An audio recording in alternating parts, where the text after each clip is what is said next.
Hello. Here we are again after a 4-week hiatus. Is that the right word? Uh, due to unforeseen circumstances. I wasn't, just lazily taking a vacation. There were some circumstances there. We'll talk about it in a little while. But first of all, let's try to set a motivation with the prayers. Uh, this time recitation prayers. We'll skip our usual meditation because I'll be explaining about the 8 verses of training the mind, how I utilize them in the last 4 weeks, and give a lung of that famous prayer. So here,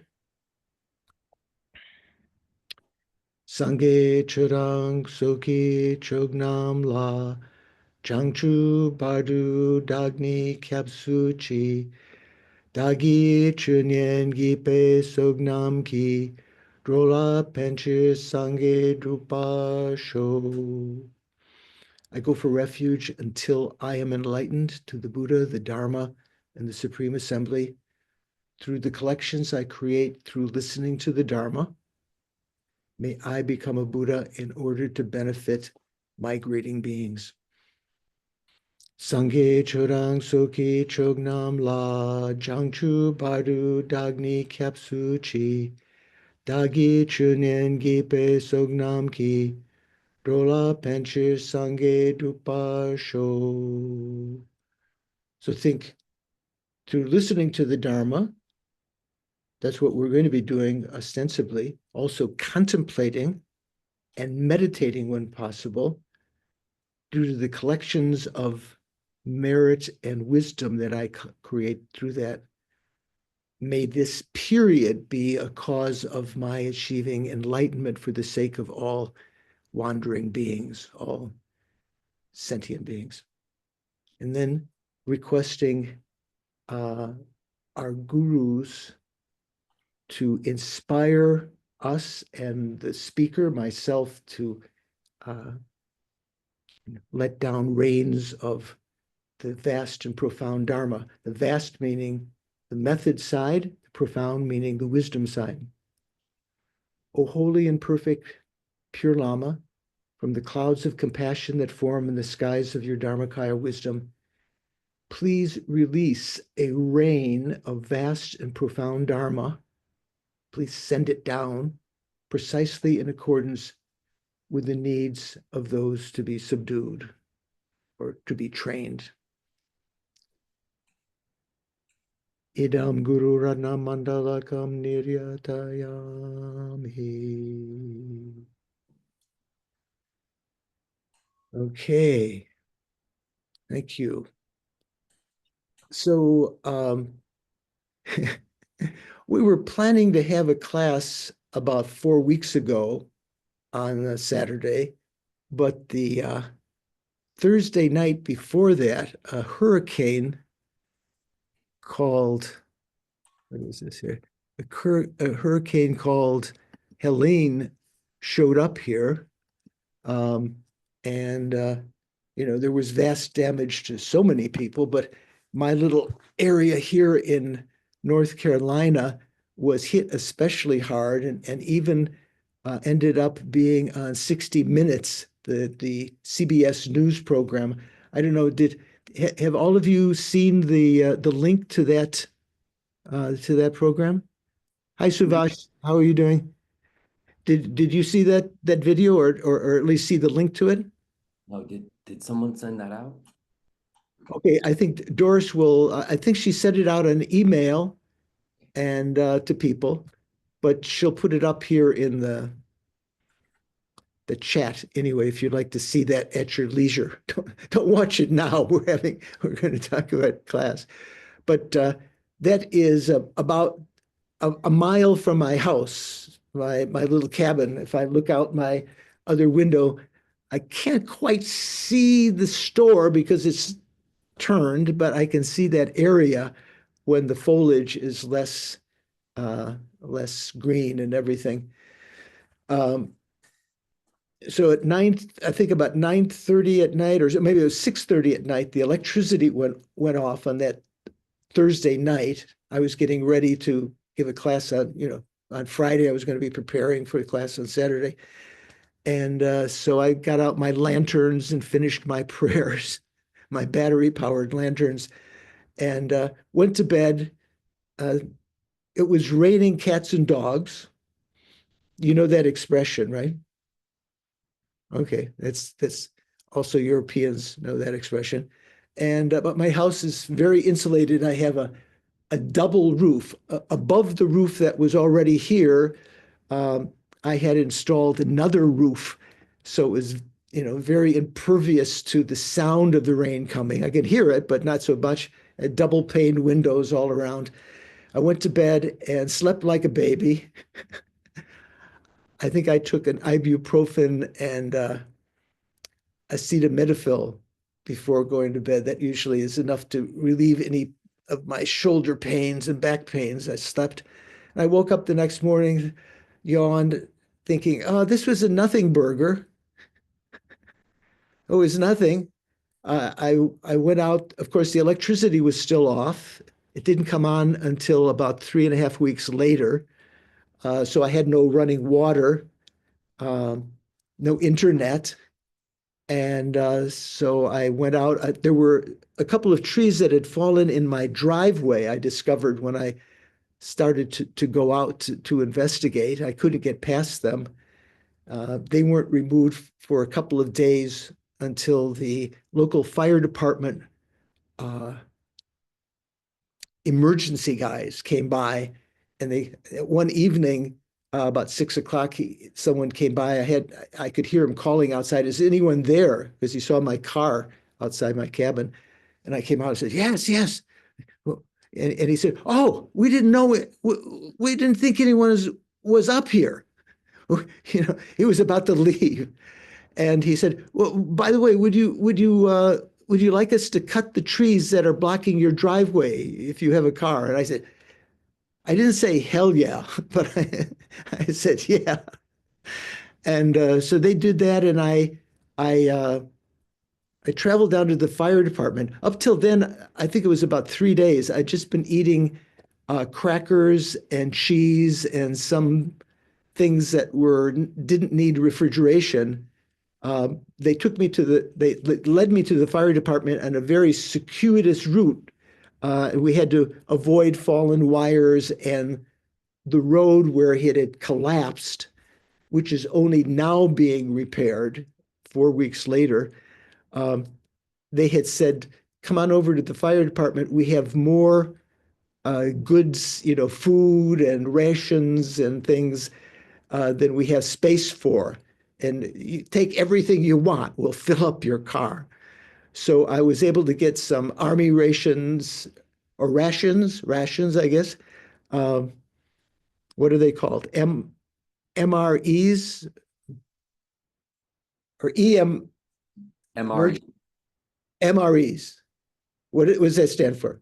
That's just I think that's military jargon. That's meals ready to. MREs. Yeah, I can't remember what it stands for. Some kind of meals. So uh, yeah, so I had that. They had soap and water, lots of bottled water. So I was able to then eat a little bit. I found a Coleman stove in my basement that someone had given me at the beginning of my 3-year retreat, which now is about 6 years ago, 7 years ago. And there was a tank of propane. And so I was able to boil water, have some tea. I put that outside on my back deck. And so I lived like that for a couple of weeks. But then it was starting to get really cold. And, the situation didn't look like it was getting any better. I was able to have gone into town one time and got gasoline, filled up my tank, got a hot shower on another occasion when I went into the town, and the Red Cross mobile uh, sanitary units. Really, really, it was. I think I stayed in there for about 15 minutes. soaking up the hot water. And I was so dizzy afterwards, I needed help from a policeman to get to my car. Uh, just so much heat at one time. So after about 3 weeks, I decided, with so many invitations out there, John had invited me up to his house in northern or mid New York, and other people had, Sean had invited me, but some friends of mine that I taught in Beirut, Lebanon, 50 years ago, 1972, 1973, have become very wealthy, and they married the man and wife. They married each other. They have two very big houses, one in Charlotte and one in Boone. So I headed off to Boone, which is in the mountains uh, away from here. They had electricity and internet and everything, and I hunkered down there in style. Very interesting, when we talk about the changeable nature of samsara, rising and falling. You know the six sufferings of cyclic existence, right? Who knows the six sufferings? Do you know the six sufferings, Stephen, of the upper realms? And no, I can't bring them back right now. Yes, I've heard the teaching though. I think they're on the tip of Nadine's fingers and tongue. You know what they are? Nothing is definite in samsara. Nothing gives satisfaction. We forever travel from high to low.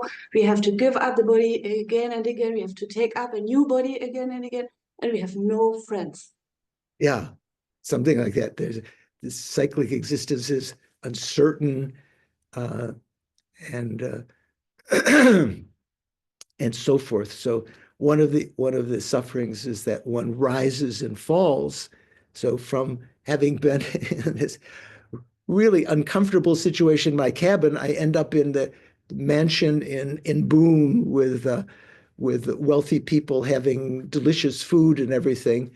And then I had to leave, they had to leave on a cruise, so they closed up their uh, their big house, and I found an Airbnb in another town up in that region called Banner Elk, near Banner Elk.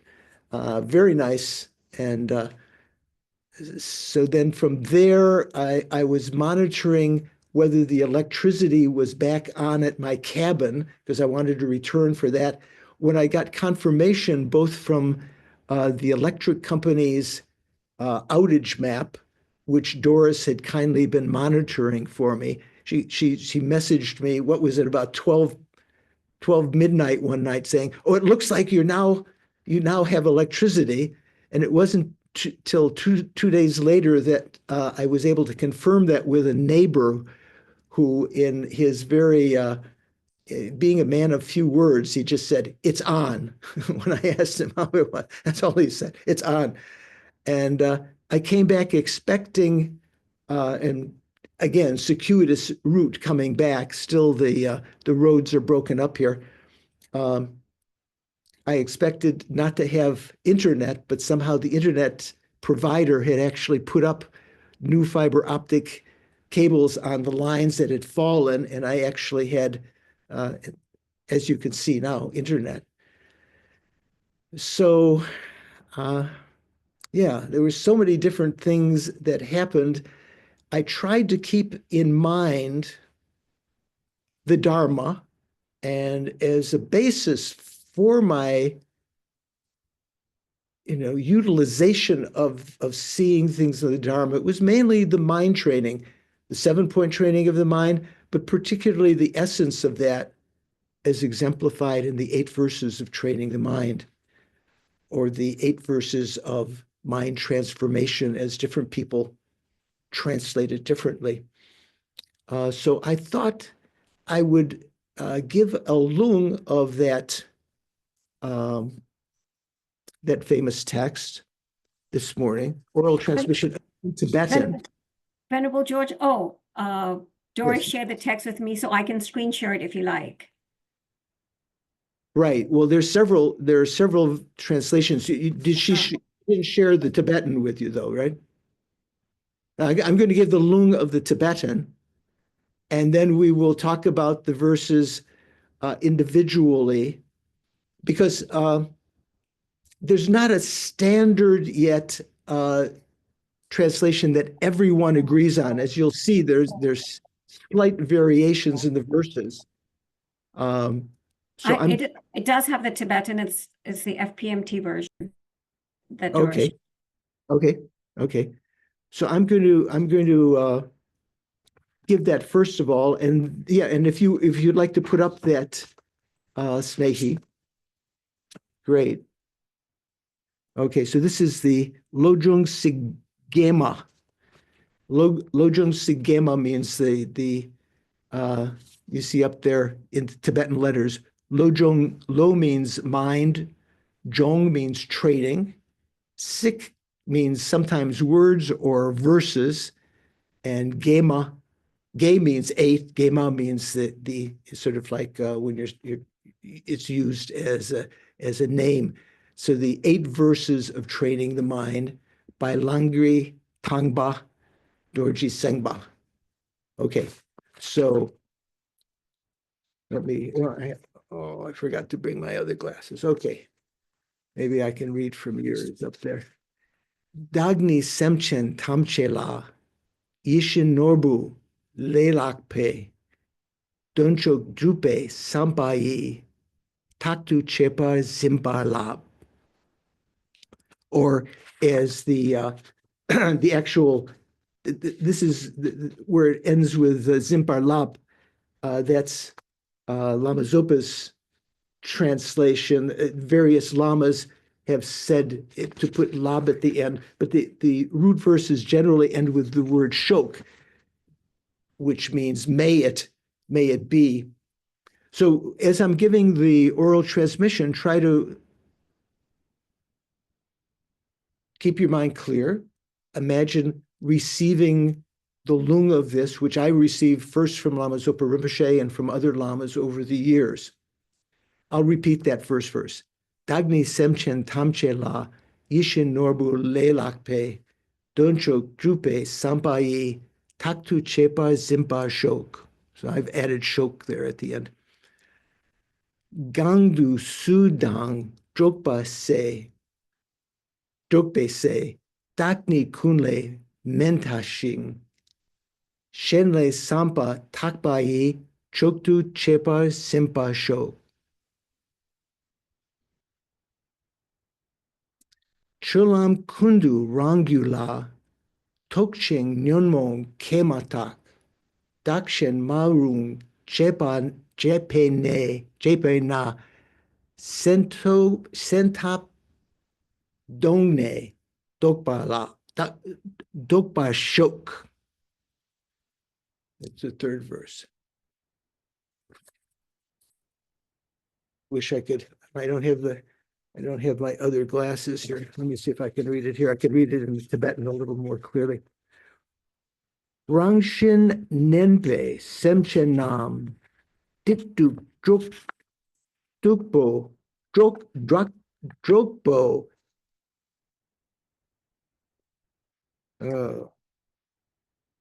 Nuntong Se Rinchin Terdang Tepa Shin Nepar Kawe Chepa Shok.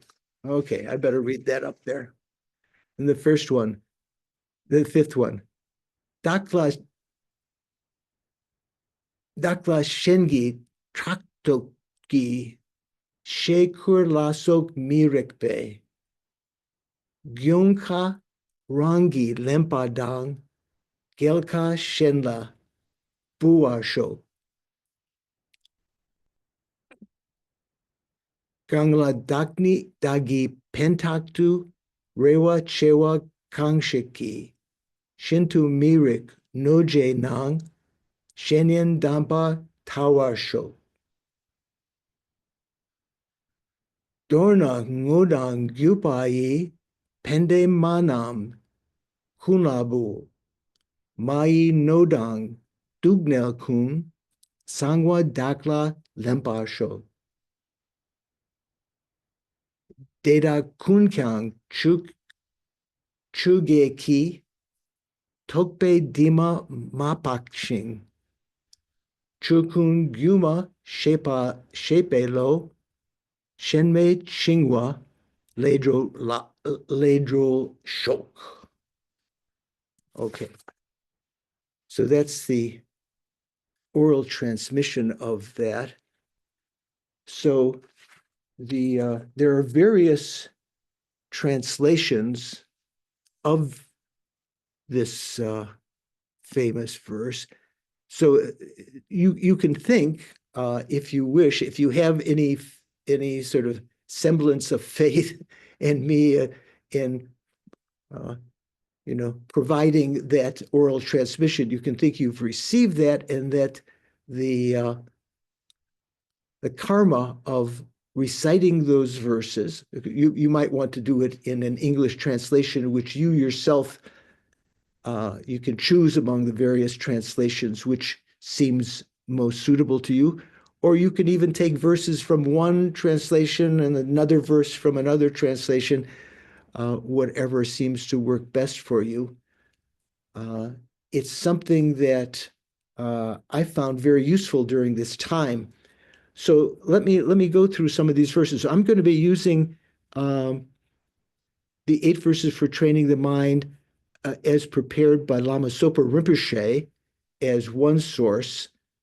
Is that up, Doris, that red PDF? Is that up on the chat? I'll get that one. I wasn't sure which one you wanted. Just hold on. Or Yeah. you go ahead and I'll catch Yeah. up. Okay. So the first verse is Rinpoche had translated, I think, at the course in 74, very much close to this. Determined to obtain the greatest possible benefit from all sentient beings who are more precious than a wish-fulfilling jewel, I shall hold them most dear at all times. So over the years, as we've investigated, it seems that this first verse, so as Rinpoche says, determined to get the greatest possible benefit from all sentient beings. The text actually says, in the Tibetan, Dagni Semchen Tamche La, that means for sentient beings, determined to obtain the highest benefit, Dunchuk.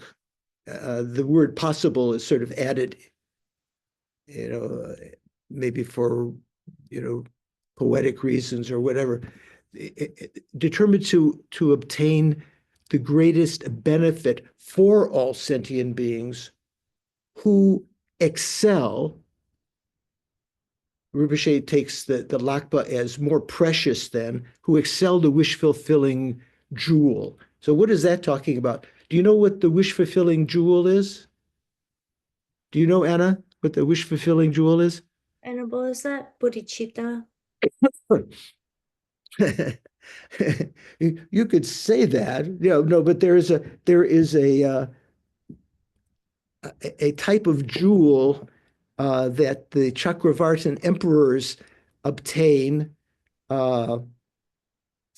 when they are born, along with the precious horse and the precious elephant and the Dharma chakra that they can travel around on and things like that.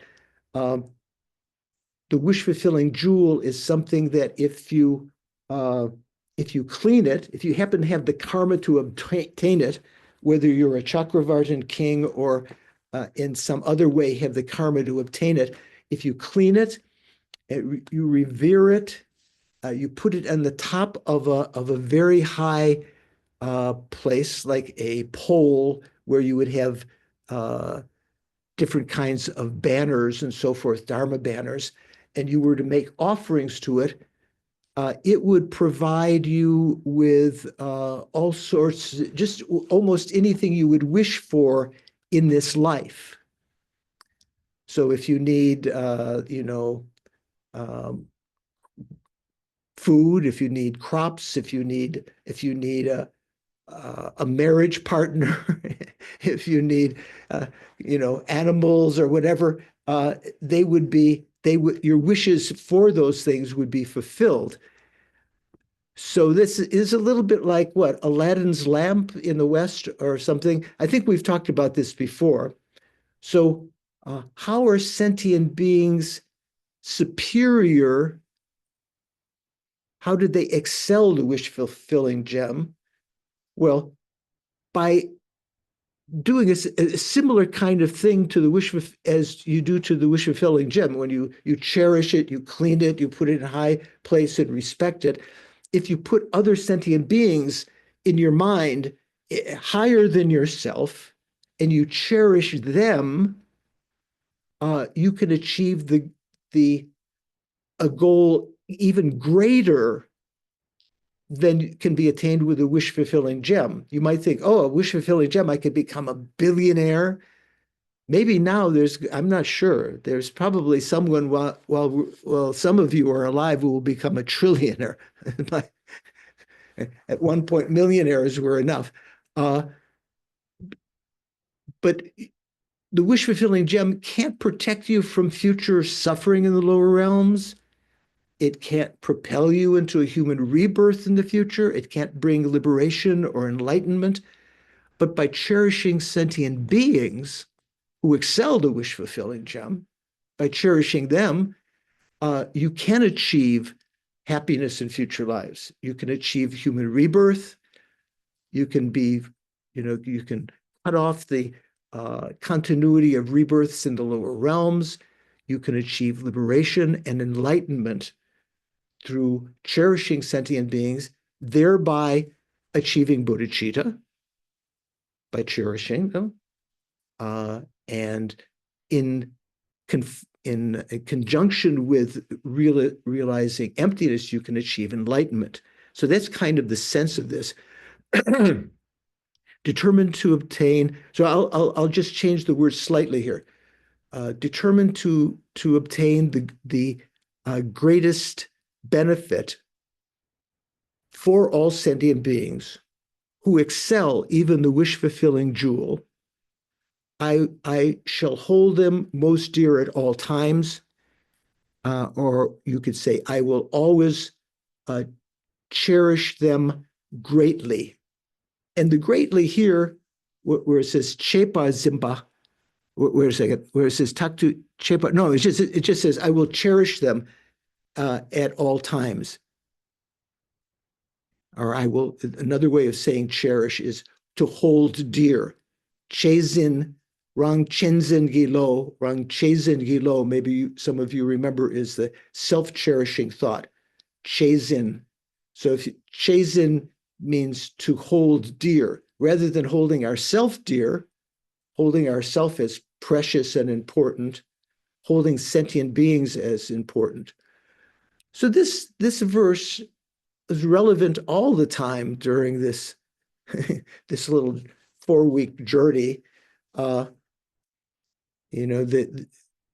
Recognizing my own problems were minuscule compared to others who were brought. What's it? What, you're taken away by the river. What is it called? You're when the river, the Tow River had expanded, there were many people away. Carried away. There's a word. Thank you. Sorry. My own sufferings were minuscule. There were people whose all of their possessions were destroyed and so forth. So that brought back to mind, rather than thinking of my own self, cherishing my own self, there were moments when I would, and I'd say, to be honest, I don't have that state of mind all the time, but there were moments when I could really appreciate that, to really cherish others, hold them as dear. So yeah, that's that will be relevant through all of these. So let's go to the second verse.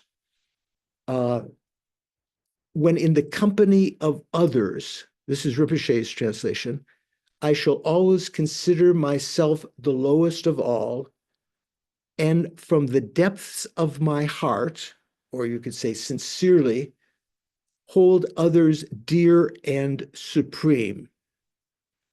Or sort of alternatively, you could say,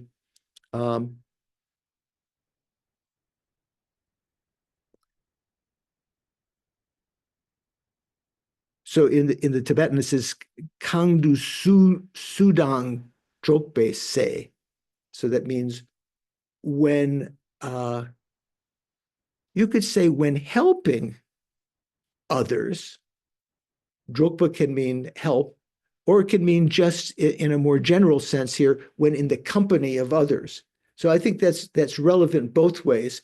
So for instance, if you are trying to help others, practicing the Bodhisattva deeds, you should always consider the recipient of your aid, if you're providing charity and so forth, you should consider them as superior to you in all ways.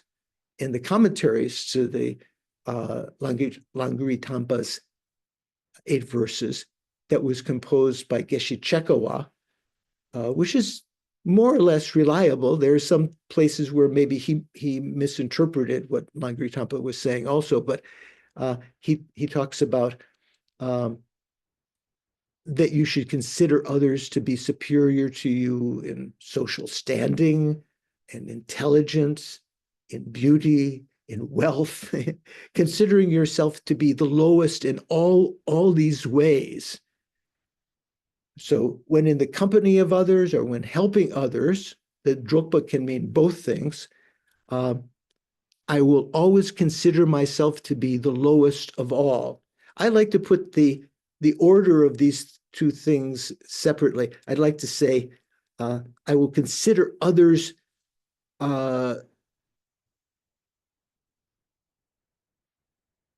let's see here. I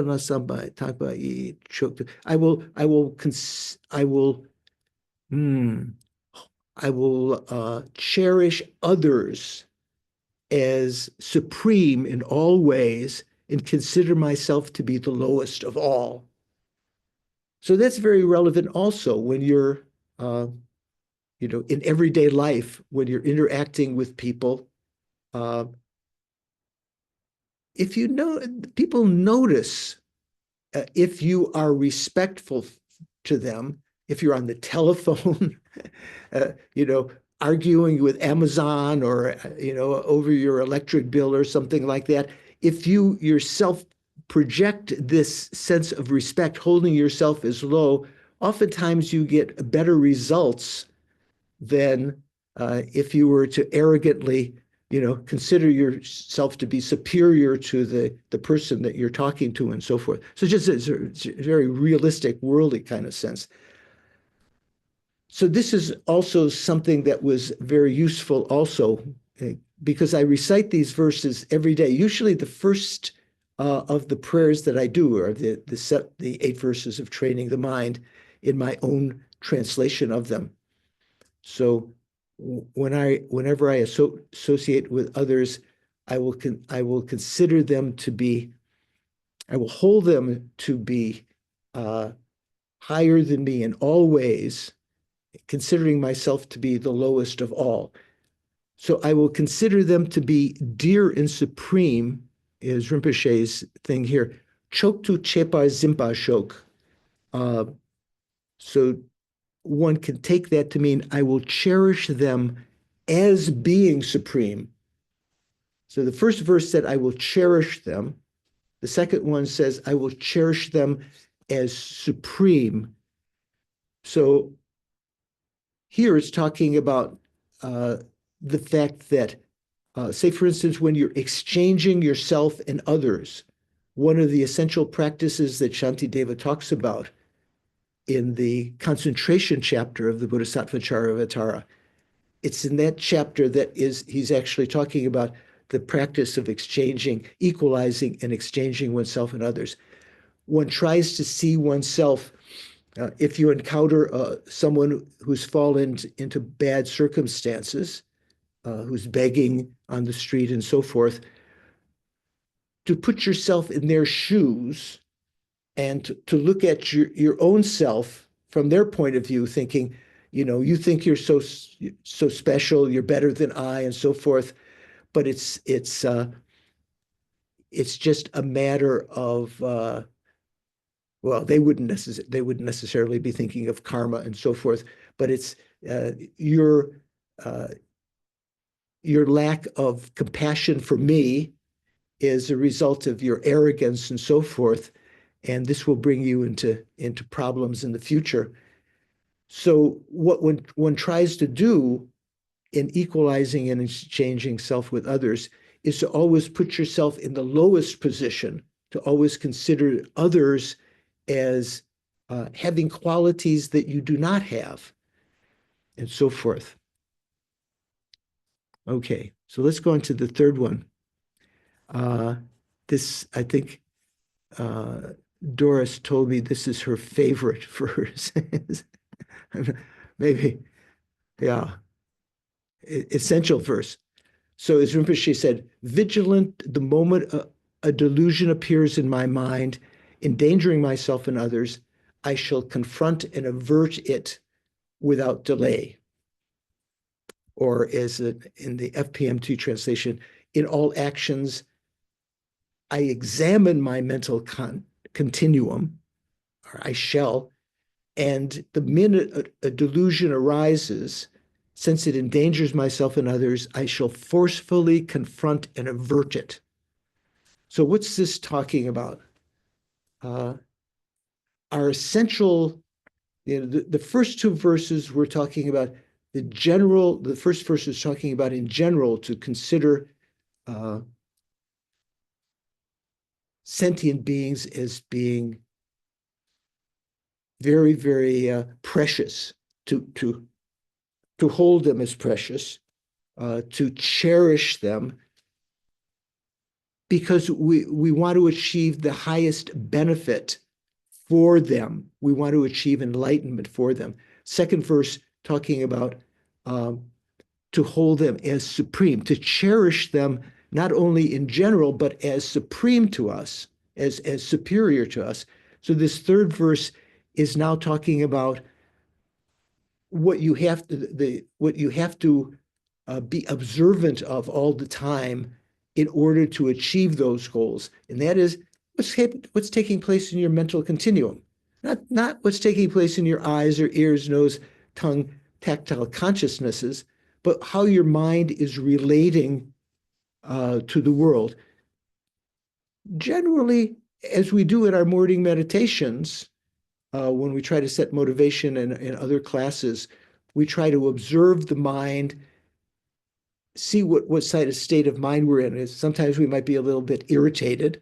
You could say leaning toward anger. Sometimes we may have a kind of an itch to experience something, some sort of attachment or desire energy that can cause us frustration when, if you have to listen to the class, but you'd rather be having, doing something else. It might be jealousy that's in our mind, or doubt, or pride. Whole continuum of different kinds of afflictions. In the Tibetan, it says nyunmong, kematak. As soon as an affliction, a klesha arises that endangers myself and others. How do these klesha endanger myself and others? Because when they're there in my mind, even if I'm not following them, even if they're just present and I'm not trying to suppress them, they're creating negative karma.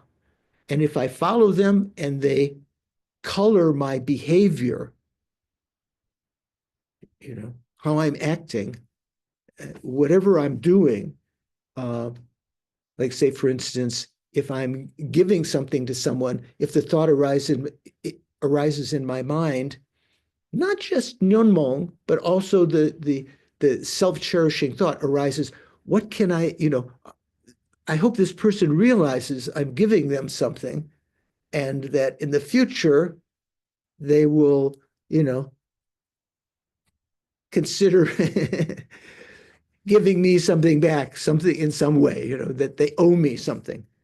So all of these kinds of thoughts, they endanger myself because I create negative karma, and they endanger others because when I'm acting out of anger, that obviously directly affects others. They're shocked, confronting me with when I'm angry.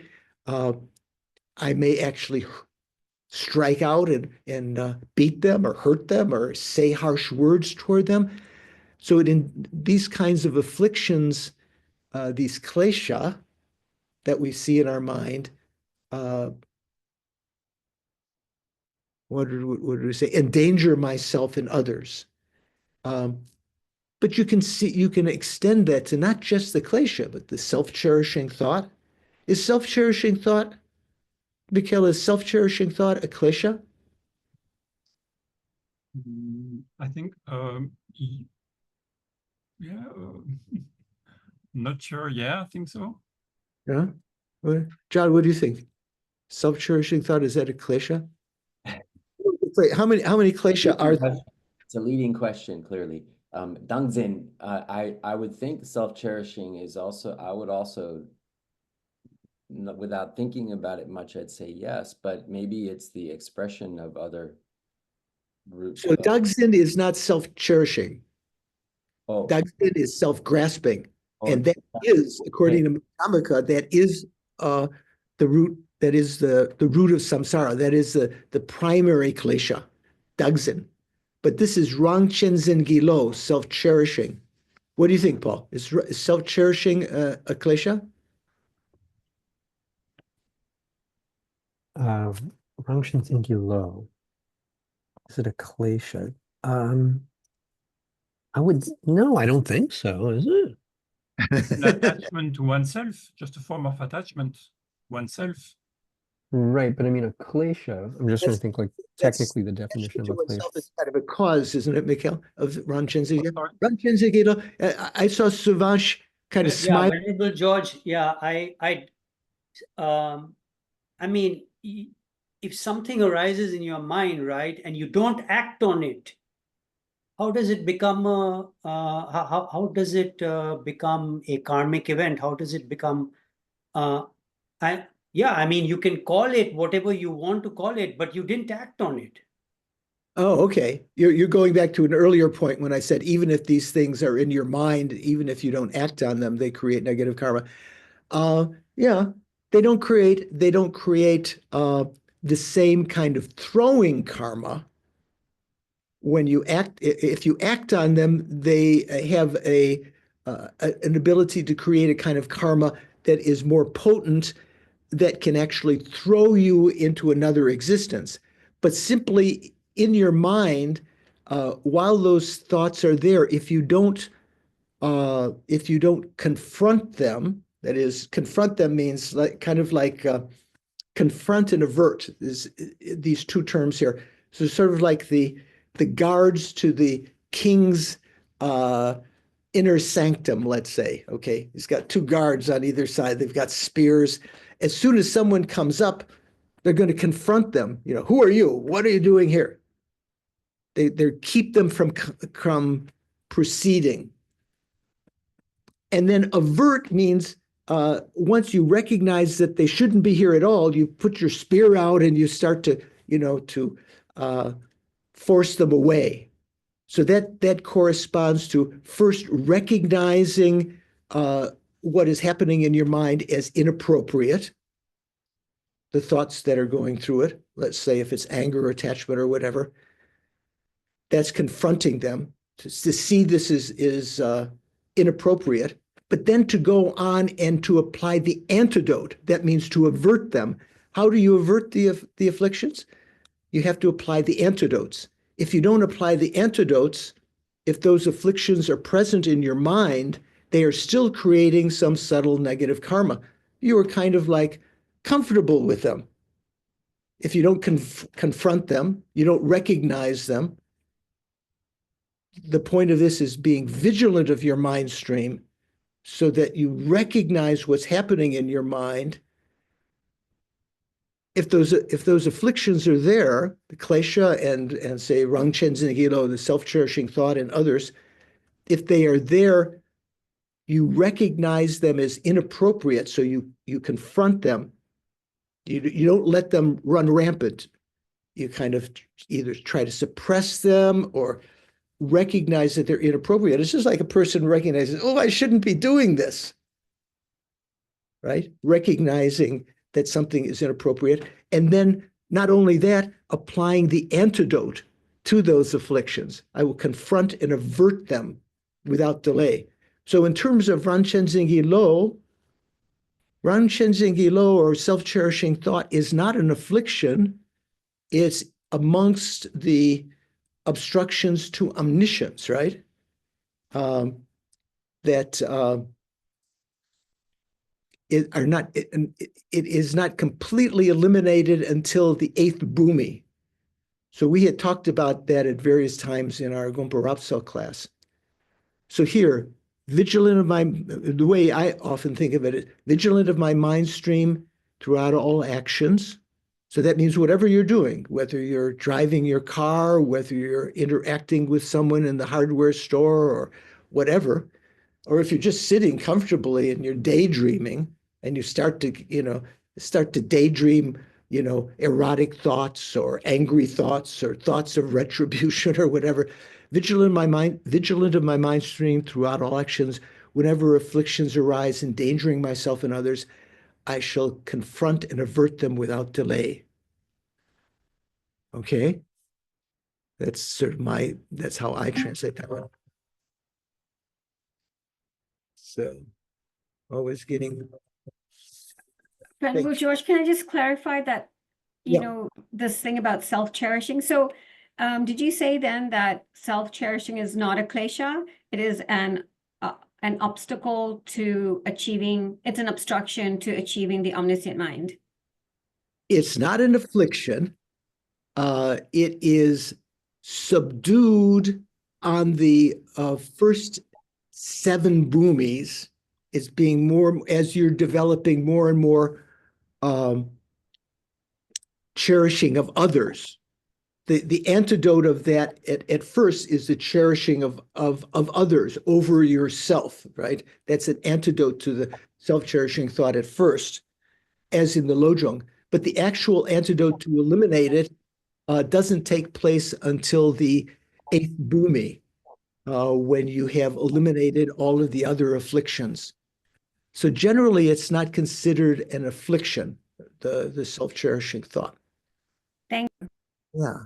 Okay, so let's go into the 4th verse in Rinpoche's translation here.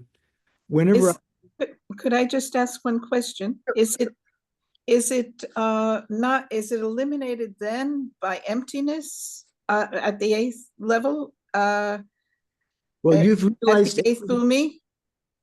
You've realized emptiness on the 1st bhumi, right? Right. The 2nd, the 3rd, the 4th, you're in that process of going through the bhumis, you are abandoning more and more subtle of the afflictions, especially ignorance, more and more subtle versions. It's not until the end of the 7th bhumi, when you sit in meditative equipoise, that you're able to eliminate the most subtle kinds of ignorance and afflictions. And upon arising from that on the 8th bhumi, or in that meditative session, when you achieve the 8th bhumi, the 8th, 9th, and 10th bhumis are called the pure bhumis. And it's on those bhumis that you begin to eliminate the obstructions to omniscience. Okay. Which is self-cherishing, one of which is self-cherishing. Well, yeah, I'll leave that open. So if it's being suppressed on the first 7 bhumis and it's only abandoned on the 8th bhumi,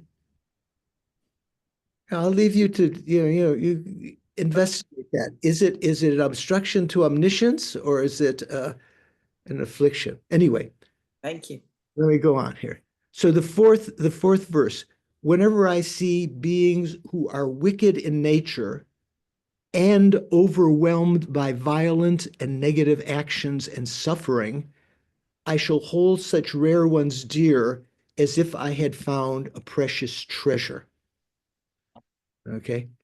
So here there's a little bit of discontinuity with other translations.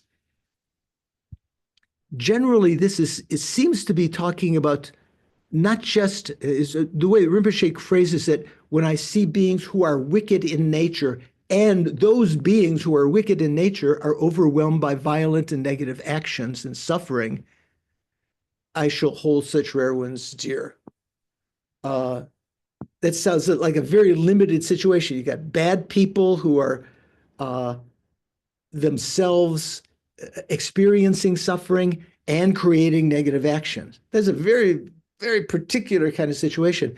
The way that it is often translated by others is, let's see, how did they translate it here? Yeah. Oh no, FPMT still has it. And so others translate it as whenever I see beings of bad character. So here it says Rangshin Nemba Semchen Nam. Rangshin Nembe Semchen Nam. So that means sentient beings who are of bad nature. So that generally what we call that is bad character. Like the kind of people you're in there. They're irritable. They're hard to get along with, and so forth. So the next words here, duk dang,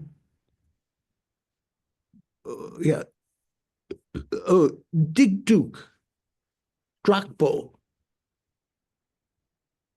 nyun tong se. So duk is short for dugnel. It means suffering.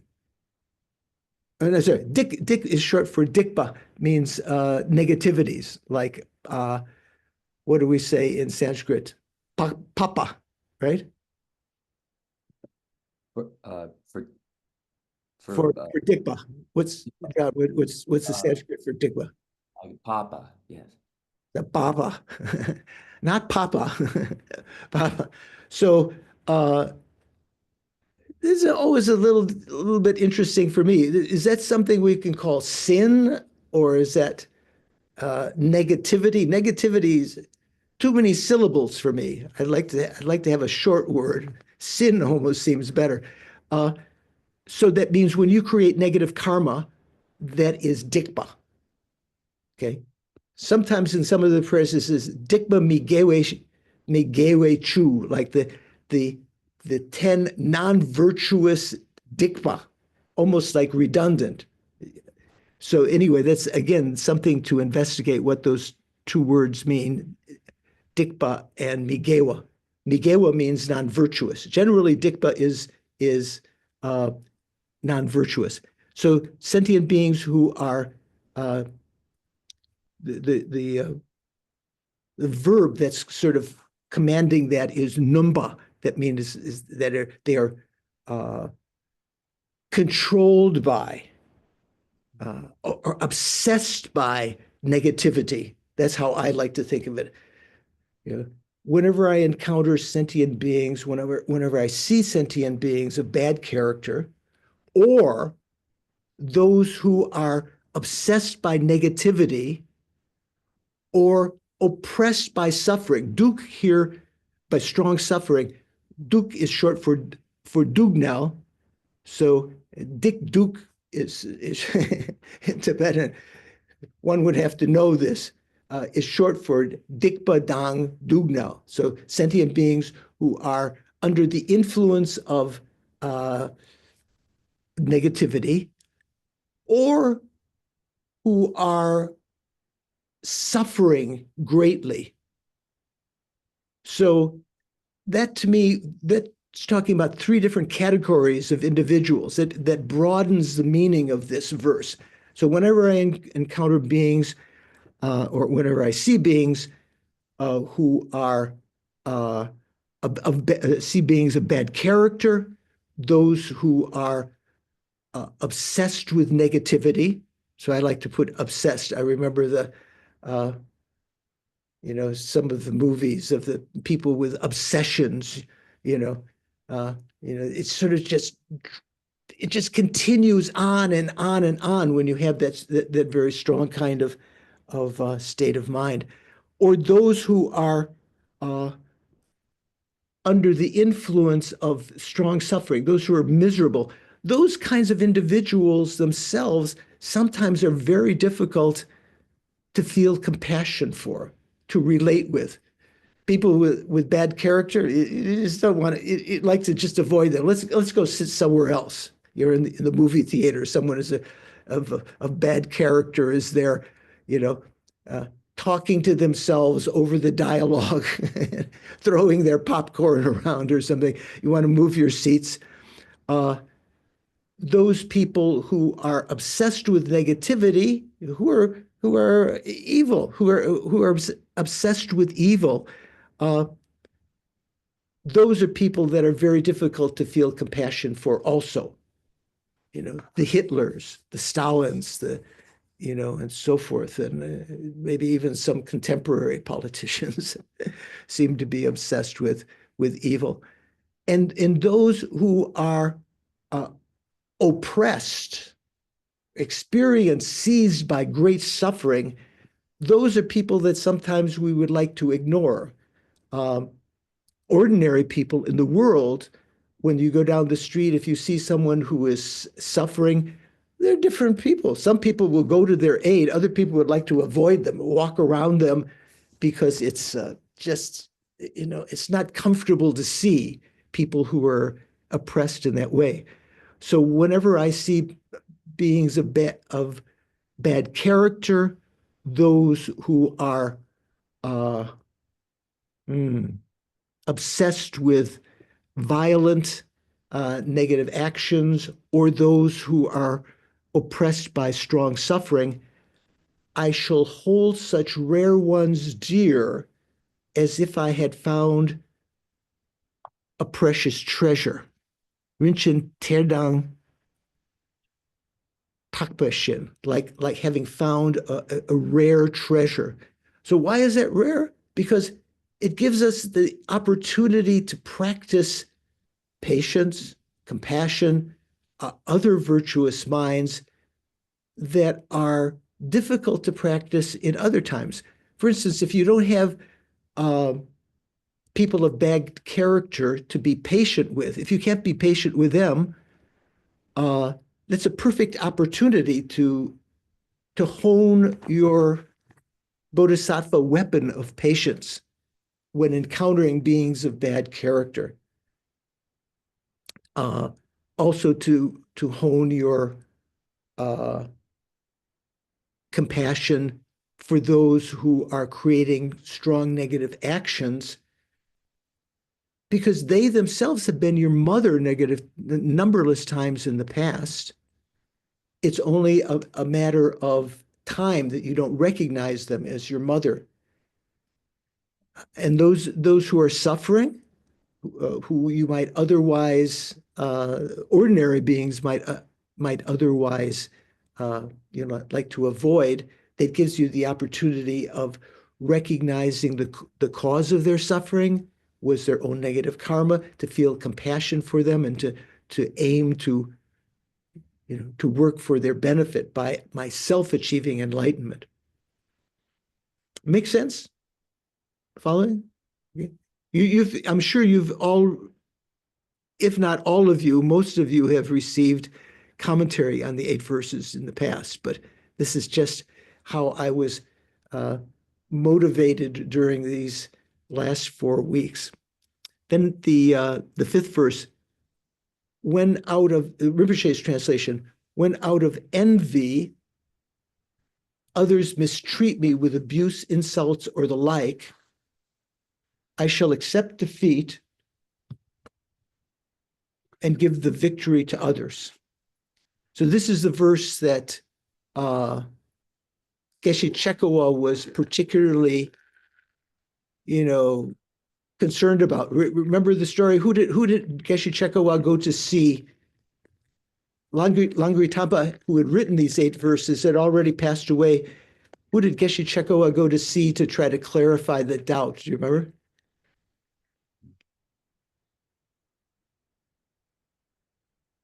Do you know, Suvash? Mikhail?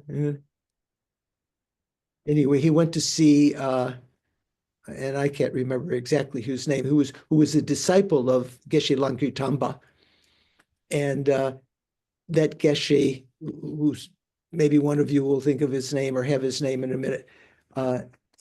This story is always mentioned in the commentaries on the 8 verses, because this Geshe Chekowa, in reading those verses, was especially struck by this verse, to accept the defeat and give the victory to others.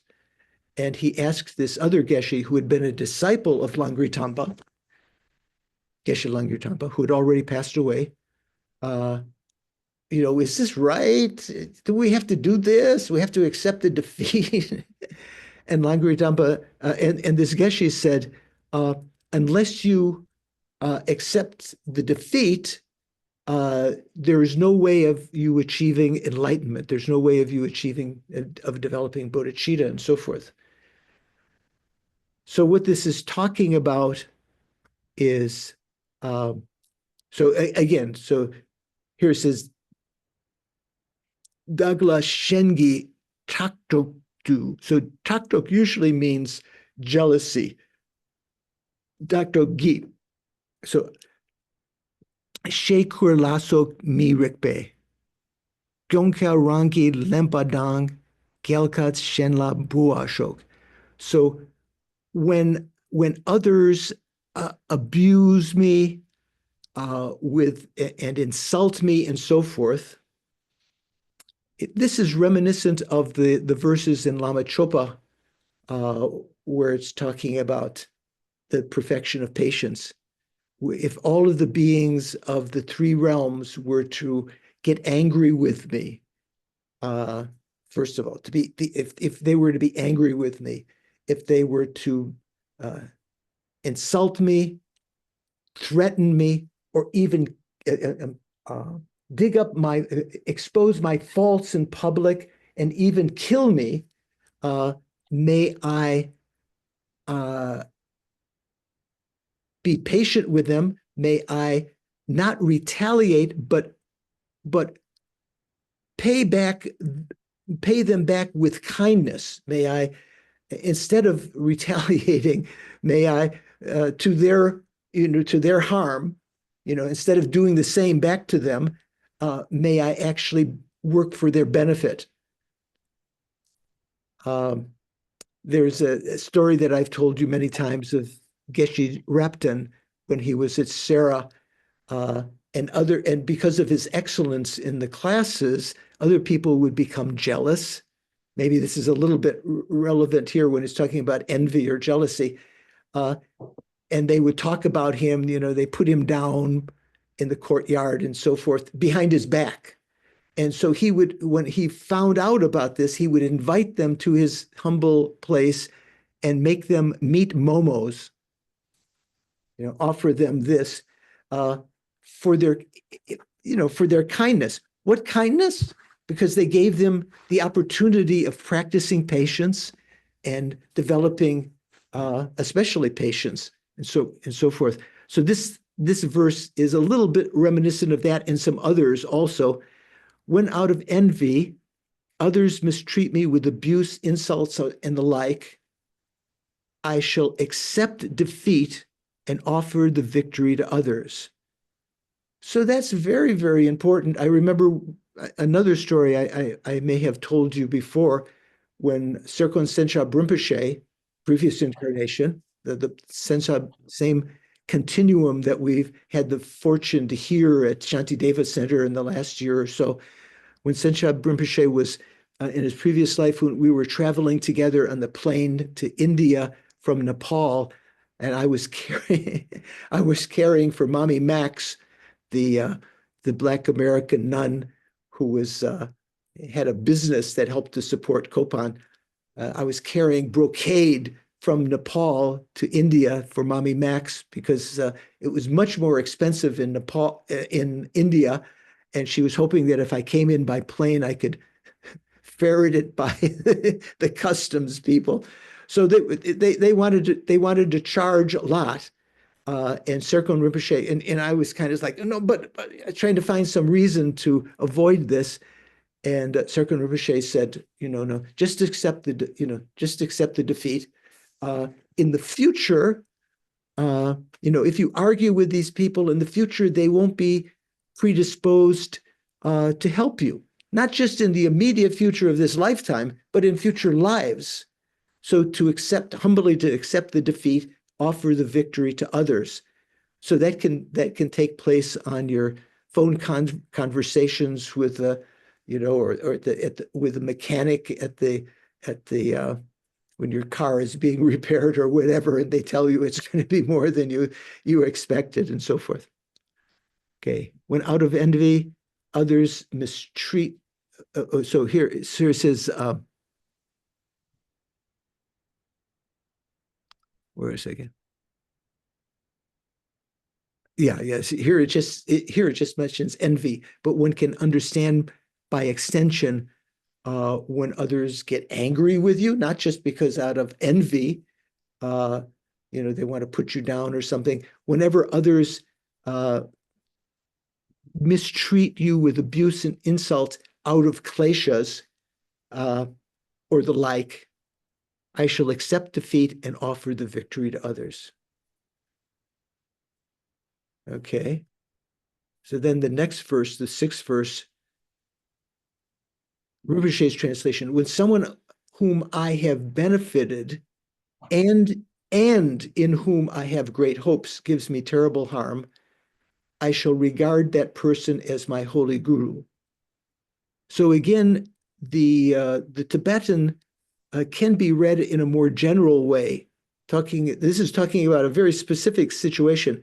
When someone I have benefited and in whom I have great hopes, it almost sounds like you have expectation. I've benefited him or her, and because of that benefit, I have great hopes that they're going to treat me respectfully or something like that. That isn't necessarily how others translate this, how they understand it. When someone whom I have benefited or in whom I have great hope, or you could say, or in whom I have respect, treats me unjustly. Where does it say? Shintu mirik nojedang. So if they harm me, mirikpa means unjustly, without me having created any cause for that harm. So someone I've benefited, that I think is my friend for a long time, if they harm me unjustly, maybe because of their own, their own delusions and so forth, or if someone who I have great trust, great hope, and so that opens it up to a much broader situation, such as being abused by your teacher or your superior in the workplace. They treat you unjustly. Maybe they give you too much work to do, or they sexually abuse you, as we hear about all the time, more and more, unfortunately, these days. So someone that you trusted, they have a certain kind of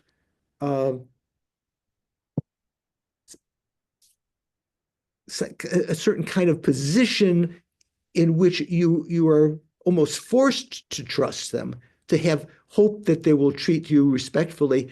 If they take advantage of that and they treat you unjustly, if they sexually abuse you or financially abuse you or harm you in other ways, I shall regard that person as my holy guru. I will treat them as my holy guru. So another story that I've mentioned over the years, one of a lady in Holland who took care of me when I was there teaching at the Maitreya Institute many, many years ago.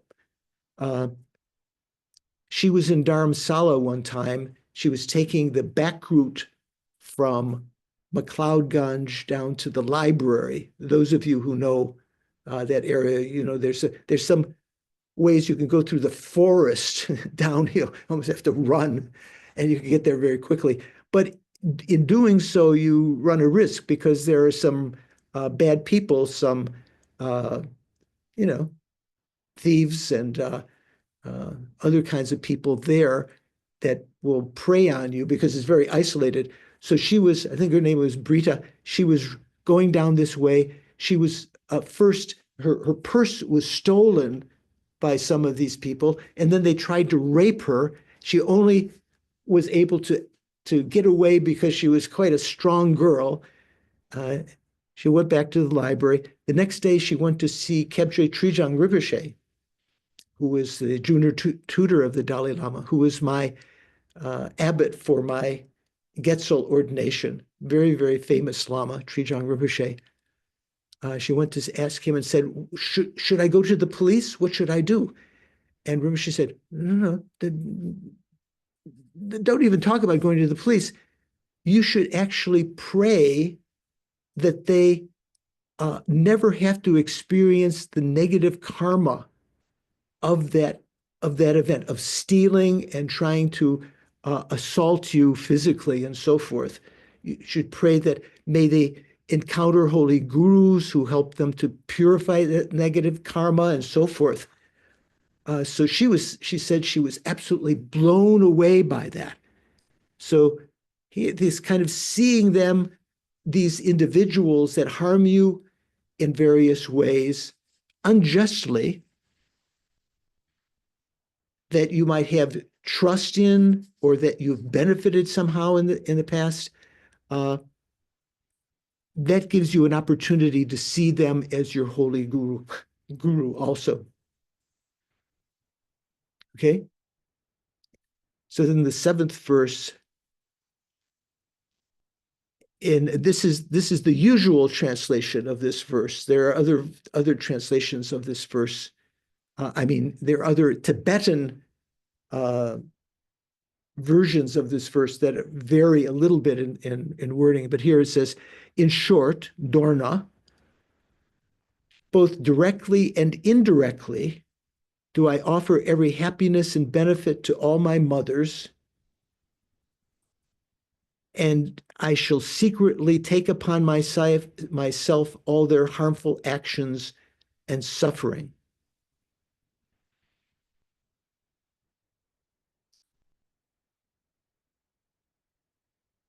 So the other version that's quite different in the Tibetan, let's see if I can conjure up. In short, both directly and indirectly, I will establish everything pleasant and wholesome for all my mothers, sincerely taking on all their suffering and negative actions. So instead of the word secretly, here, it has the word sincerely, and it's structured a little bit differently in the Tibetan. But what this is talking about basically is Tonglen, right? In short. So that means in summary of all of these conventional methods to develop the mind, talking about the method side rather than the wisdom side. In short, both directly and indirectly, that means both immediately right now in the present life, indirectly means in the future lives, in the future continuum. In the Tibetan, what does it say? Ngodang gyupai. Ngo means actual or directly, and gyupa means indirectly, or as translated here, or in the continuum of the future. So sometimes you can benefit sentient beings in the present, right now, directly. Sometimes you can't benefit them directly right now, but not to give up hope, to pray that you will encounter them in the future, in another lifetime, and by the force of your prayers now, that when you encounter them, and the fact that you treat them respectfully and so forth now, that when you encounter them in the future, you'll be able to affect their minds at that time. So it's not like to give up hope when there's someone that is in great danger. You'd like to be able to help them, but there's nothing you do right now that seems to work. To think that in the future lives that you will be able to benefit them, to make that kind of strong wish and even vow that I will benefit them in the future lives. So you know the story of Shakyamuni Buddha. In one lifetime, when he was still on the Bodhisattva path, practicing patience, and he was a prince, a king, holding his daily or monthly meeting to provide people in his kingdom with whatever they wanted, to try to, if they needed an ox or if they needed a new house or something, they would come to court. It's also like that, also took place in medieval England and so forth, wasn't it? When people would want to see the prince or the king, they would come on certain days. So at this point, the Shakyamuni, who's the Bodhisattva, I don't remember his name, noticed that there were 4 cannibals in the line of supplicants. And they said, King, listen, let's get rid of these guys. We have a suspicion they're cannibals. They might want to ask you for your body or something like that, to eat you. And he said, no, I'm open to all, I'm practicing, I think this was when practicing the perfection of generosity, especially, and in patience. So he let them come, and they wanted to know if he was such a holy being, if he would give his body to them to eat. And he said, okay, just give me a day to set the, I just got bit by a wasp last night, so I'm just a little bit careful here. I think there's someone in my robes. Just let me have a day to set the affairs of state in order. And there's one request that I make, that in the future, that you will always take the 24-hour precepts on the full moon and new moon days. So he was creating some karmic connection with them of virtue that they would, so they wouldn't kill on those days. So on new moon and full moon days, if they took the precepts, they wouldn't kill. They couldn't be in their cannibalistic ways on those days. So in the future life, those beings became the first disciples who heard the first turning of the wheel, because he had prayed at that time, right now, by giving my body to them now, may I be able to give them in the future, indirectly, in the future continuum, the nectar of Dharma. He had met these group of beings many times over many lifetimes, and in that final lifetime, they became the first disciples to receive the first sermon in Deer Park on the Four Noble Truths. So in short, both directly and indirectly, it means immediately now or indirectly in the future, may I offer every happiness and benefit to all my mothers, secretly taking upon myself all their harmful actions and suffering.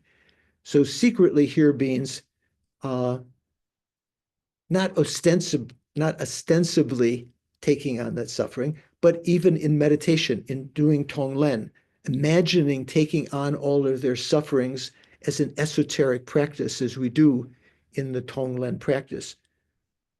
Lenpa means to take on, Tongwa means to give away, so taking on their sufferings and giving them all every happiness and benefit like that. Okay, so those first 7 are referring to the method side of the Lojong.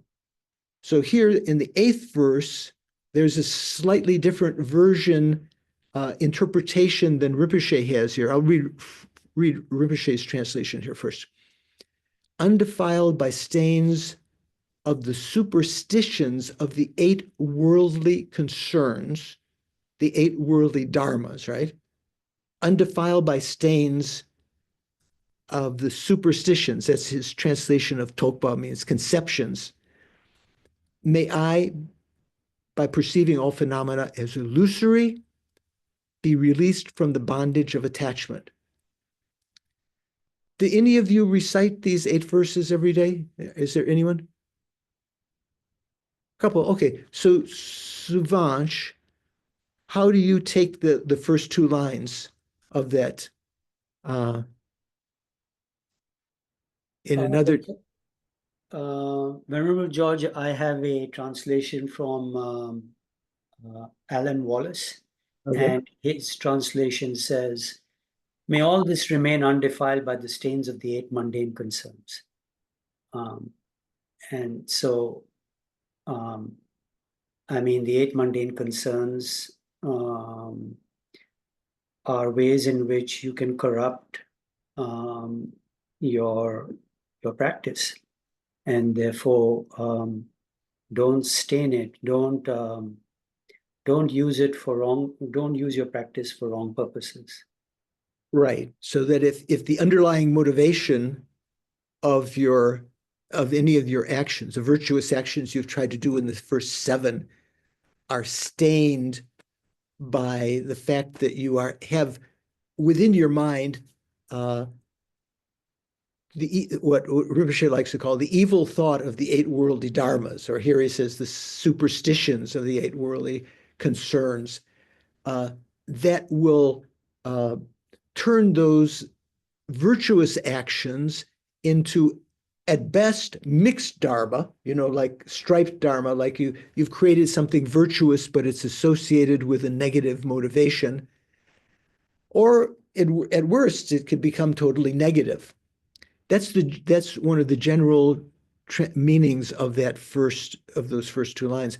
But notice in the Tibetan, John and Paul, where in the Tibetan, in the first 2 lines, does it mention the 8 worldly dharmas, the 8 worldly concerns? Well, all it says is chugye, 8 dharmas, right? Right. Chogegi tokpe. Tokpe, yeah, drima, the stains of the conceptions conceptions of the 8 dharmas. Yeah. 8 dharmas, exactly. So as His Holiness the Dalai Lama has mentioned in a few of his, I mean, he teaches the 8 verses many, many times. Once in a while, he'll mention this, that it seems strange that the second set of 2 lines, the 3rd and 4th line, are talking about, and by knowing all phenomena to be illusory. That's talking about the post-meditation on emptiness, right? To see things as illusory. Right. But it's not talking about the space-like meditation on emptiness. And so His Holiness says that it seems reasonable that these first 2 lines are actually, when it's talking about the chugye, the 8 factors or 8 dharmas, that it's talking about conceptions of them as being inherently existent. There is a PDF that I think is up on the chat right now. It's called Conceptions of the 8 Factors, Chugye. Did some of you see that? Is it still up there? Conceptions of the 8 dharmas. Okay, so from Nagarjuna's Fundamental Wisdom, the very famous homage at the beginning of that text, that when His Holiness gives formal teachings and there are geshes and other learned people there, they'll often recite this along with the homage to either Dignaga or Dharmakirti's text about the Buddha who became a perfect, a valid being, and homage to the Prajnaparamita Sutra and so forth. So here the 8 factors that are talked about in that homage are, as you can see on that, Jeffrey Hopkins' translation from Meditation on Emptiness. ME means Meditation on Emptiness.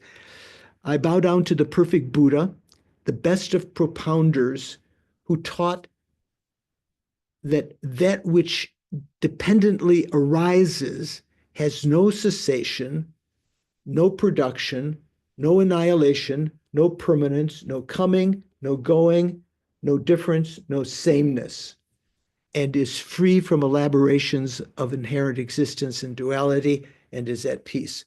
So this is a very famous verse that's the homage to the fundamental wisdom that we're studying, essentially. We're studying the fundamental wisdom by way of Chandrakirti's commentary to it, to the meaning commentary, right?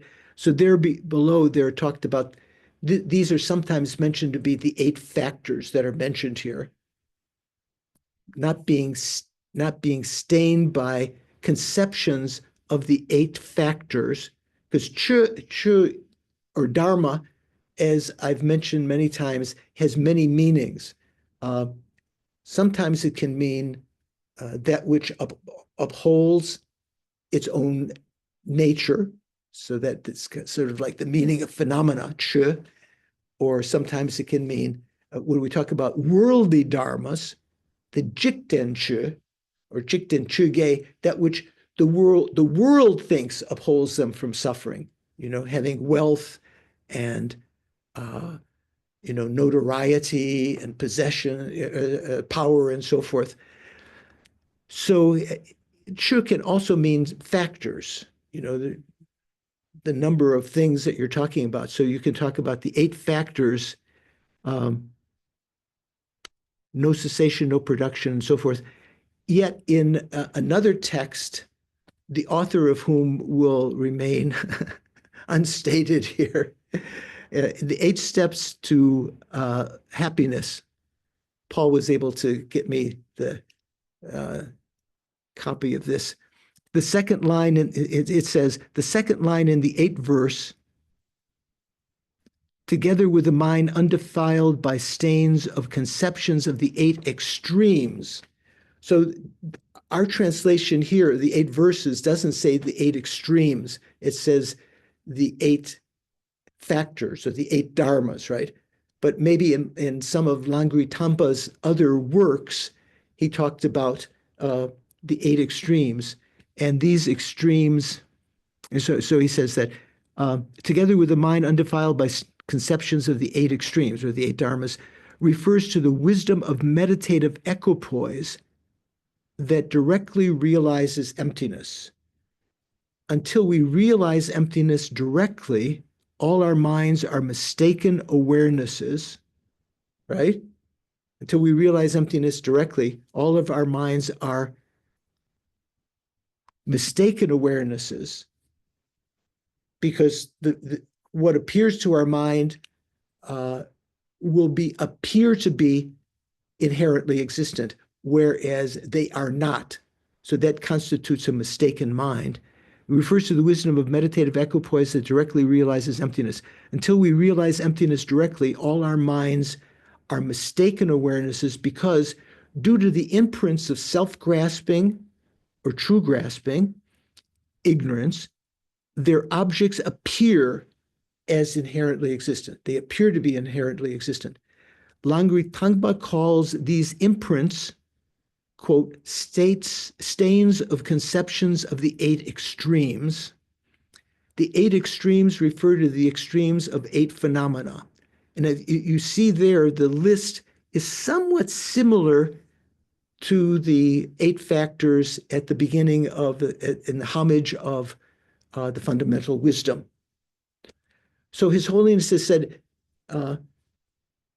this makes a lot of sense to him. The first 2 lines are not talking exclusively about the 8 worldly dharmas, although you can take them that way, definitely. That's how people generally just add in mundane whereas the word jikten or worldly, loka, doesn't appear in the verse at all.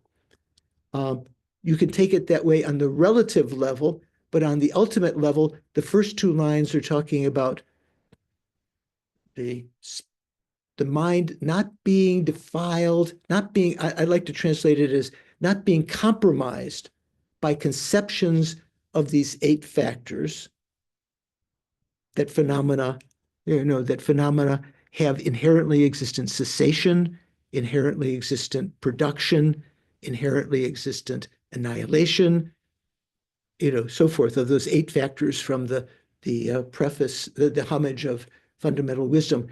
There, it says there is no cessation, no production, no annihilation. That means no inherently existent cessation, no inherently existent production. Just as we're studying now, there's no inherently production, right, of sprouts and so forth. So the first 2 lines can be taken on one level, the conventional level, as referring to the 8 worldly dharmas, because those 8 worldly dharmas, as Suvansh mentioned from Alan Wallace's translation and others, Lama Zopa's translation and so forth, as referring to being defiled or stained by the 8 worldly concerns, desire for possessions, desire for to be happy and so forth in this life alone. So those kinds of, Atisha said that any action done conjoined with the evil thought of the 8 worldly dharmas creates the karma to be born in the lower realm. So that's very hard to chew sometimes if you realize that almost all of our actions are defiled by the 8 worldly dharmas. But His Holiness the Dalai Lama has said, and is stated here, that it makes very eminent sense that the first 2 lines, on an ultimate sense, are talking about the meditative equipoise on emptiness, in which you have eliminated these misconceptions that any of phenomena are inherently existent. And the second 2 lines are talking about the post-meditation, when you try to see all phenomena as illusory. By engaging in those 2 meditations on emptiness, when we talk about meditation on emptiness, we talk about the space-like meditation on emptiness and the illusion-like meditation on emptiness in post-meditation, right? When you're no longer in meditative equipoise, you try to see everything as illusions. Through the practice of those 2, you can achieve liberation and be freed from the, how does Rinpoche say here?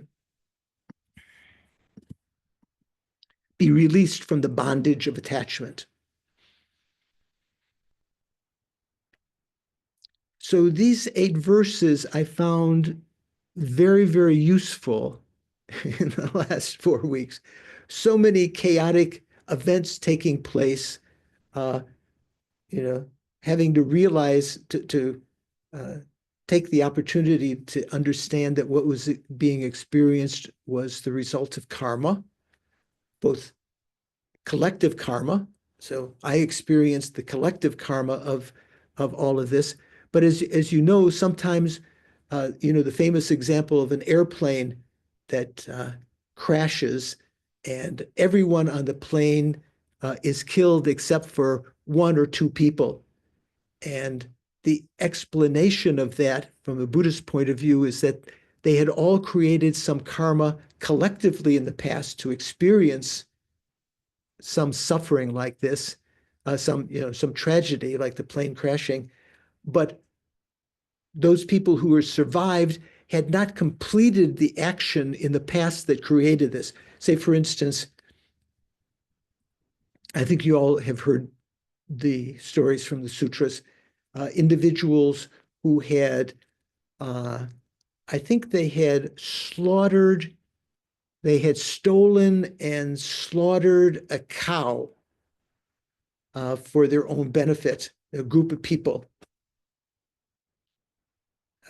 All of the people had engaged in the action of stealing the cow, But when it came to slaughtering it, some of the people said, no, I'm not in with this. I'm not down with that. What do people say? So when that karma, that collective karma ripened in the future, they experienced something, some persecution in general, all of them, but some of them were able to escape from that persecution or that calamity that was the karmic results of their stealing and slaughtering the cow because they had not completed the action of killing the cow. They had, they had left. They didn't want to have anything to do with that. So I kind of think of myself as somehow the couple of people that live on my road here, that were their houses were unscathed by the damage below. We'd created some karma collectively to experience all of these hardships in the last 4 weeks, but some of us had not completed the negative actions that other people experienced in much more detail, being carried away, as Paul reminded me, by the river, killed in various ways.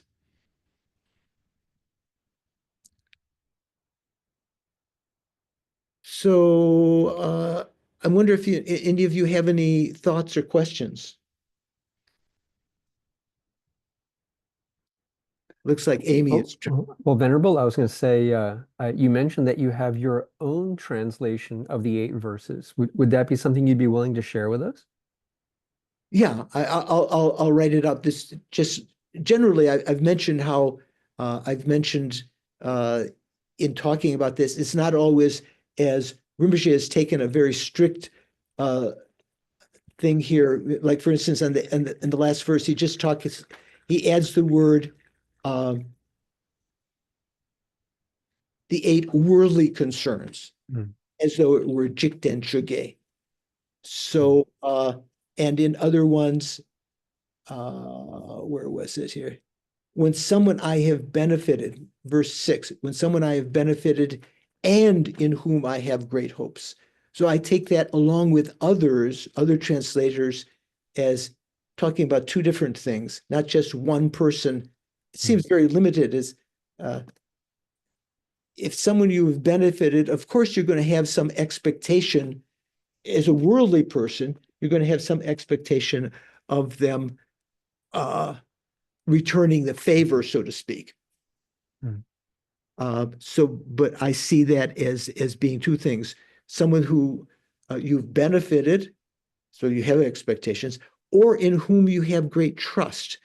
Although it says rewa here, meaning hope, that can also be understood as, as trust, like your superior in school or the person at work who has some sway over you. You have trust that they're not going to mess you over and so forth. So I'll try to type that up and have it for another class. For sure. Thank you, Venerable George. Thank you. Amy, what do you think? Sorry, I have a short story that I wanted to relate about the 8 verses, about the 8 verses and the Ojibwe Native Americans. Okay. I was carrying the 8 verses to when I met a medicine woman from the Ojibwe named White Eagle Woman, or Sue Ann Robinson. And I just happened to have them, and she saw them, and she was shocked, and she said, "These are the teachings of my people." And before I was born, they knew that I was coming. And when I was 3, I started to recite this every year on New Year's Eve. And she wanted to meet His Holiness. And of course, I had not a direct connection to His Holiness, but I did go to Samdom Rinpoche and speak to him about it.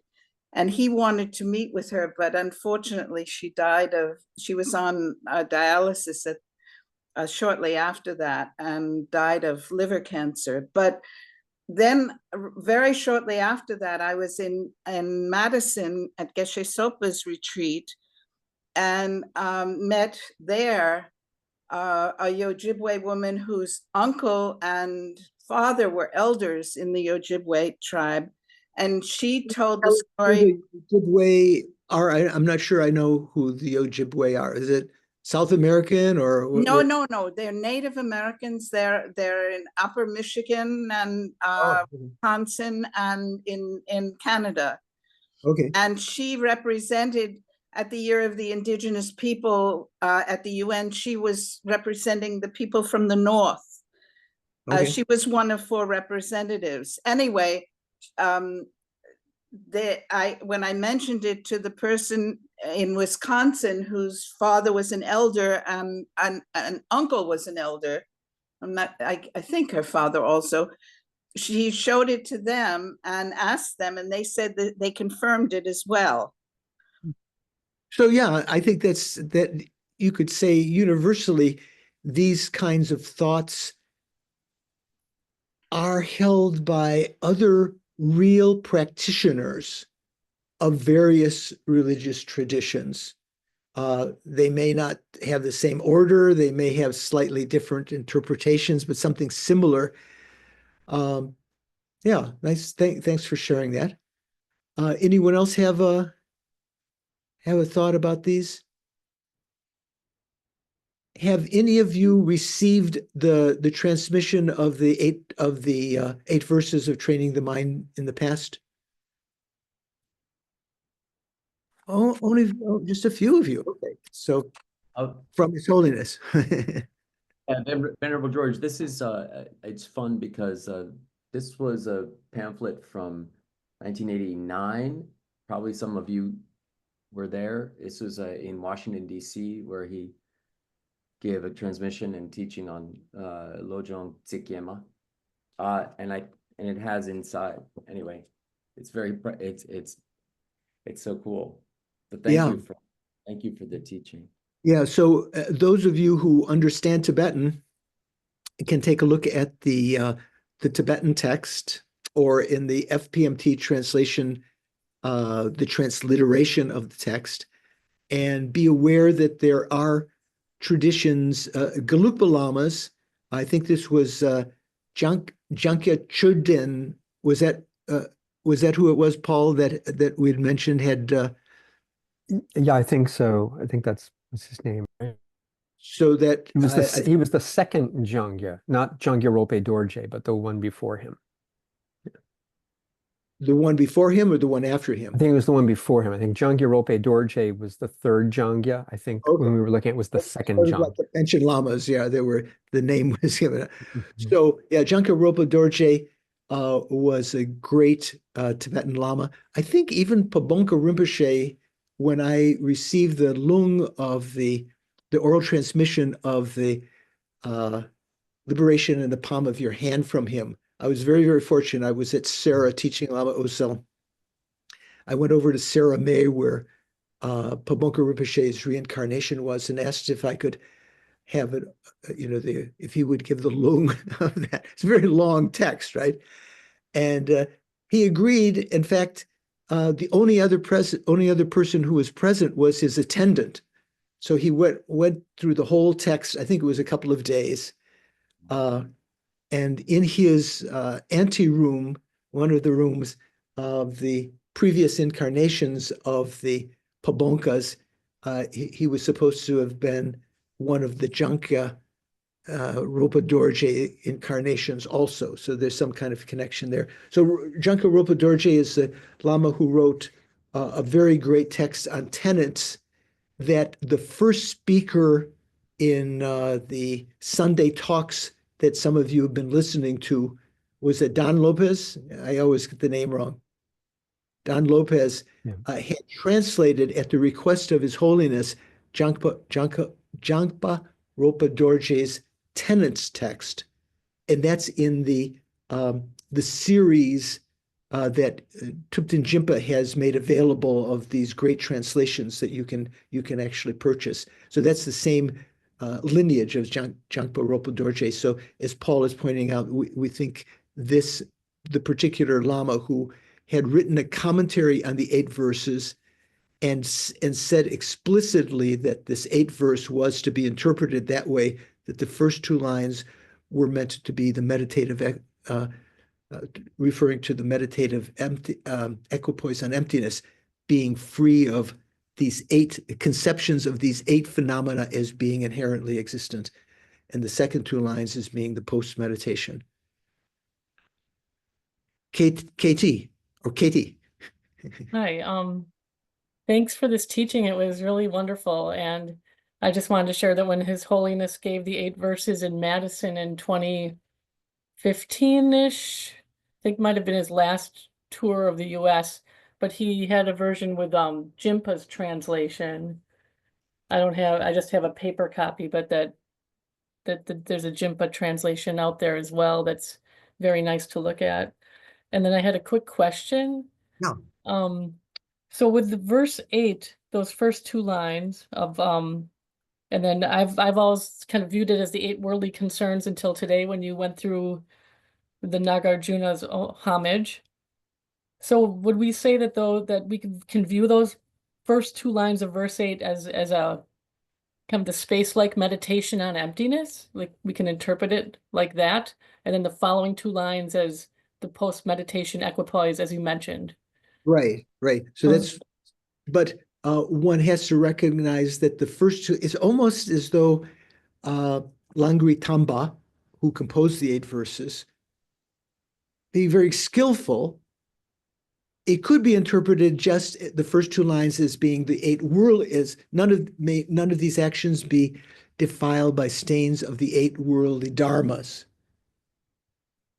It's sort of like on the conventional level, so that first verse has 2 interpretations. On the conventional level, you don't want to have any of your actions defiled by stains of the 8 worldly dharmas, because then those virtuous actions that you had attempted will become, at best, striped karma, at worst, negative karma.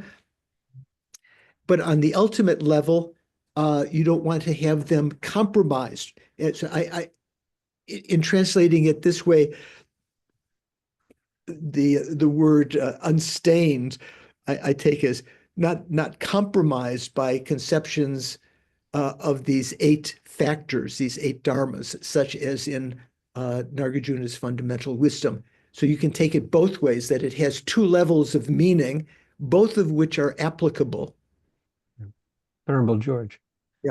Yeah. So speaking of Thupten Jinpa's translation, so the text of the 8 verses is in like the first volume, the Lojong volume of his collection, and he also includes a translation of the commentary on it by Geshe Chekawa, and that's how Geshe Chekawa takes it, is he takes it as referring to the 8 worldly dharmas, or I think he calls them mundane concerns or something like that. Exactly. So that's why I say that Geshe Chekawa never met Langri Tamba, who wrote the 8 verses, and in that commentary, maybe it mentioned who he actually went to talk about that verse about accepting the defeat and giving the victory to other. I can't remember.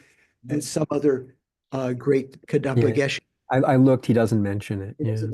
I think Doris said it was Sharawa. I think Doris posted in the chat. Geshe Sharawa. Geshe Sharawa. Okay, thank you.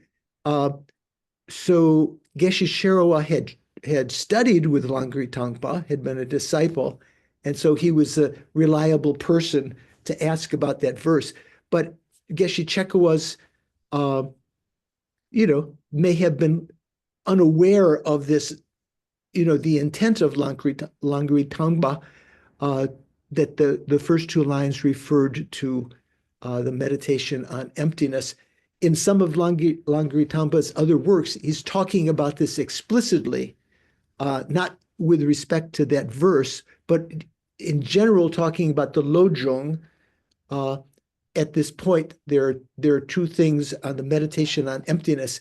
There's the space-like meditation on emptiness, and the illusion-like meditation on emptiness. So there's good scriptural affirmation of Jankya Chudin's commentary that these are actually referring to, the first two lines are actually referring to both the conventional and the ultimate, two meanings, that the eight worldly dharmas and the emptiness of these eight factors, which is essentially talking about the emptiness of all phenomena, direct realization of that. Because but as His Holiness has said when he's given commentary, bringing this point up, he said, it doesn't make much sense that, the first two lines are talking about the eight worldly dharmas. That should have been earlier in the first 7 verses, which are all talking about the conventional level. And if it was limited to that, the first 2 lines were limited to that, and suddenly by meditating on all phenomena as illusions, you'd be free from the bondage of attachment. What about the meditation, the direct realization of emptiness? So it leaves, there are good arguments to be made to say that those first 2 lines can be interpreted both ways. Okay. So I'm just Doris reminded me, and I have to remind myself where I had ended our last class, just to make a segue to where we are now. Where was that? Doris, can you remind me? Or maybe some of the others remind.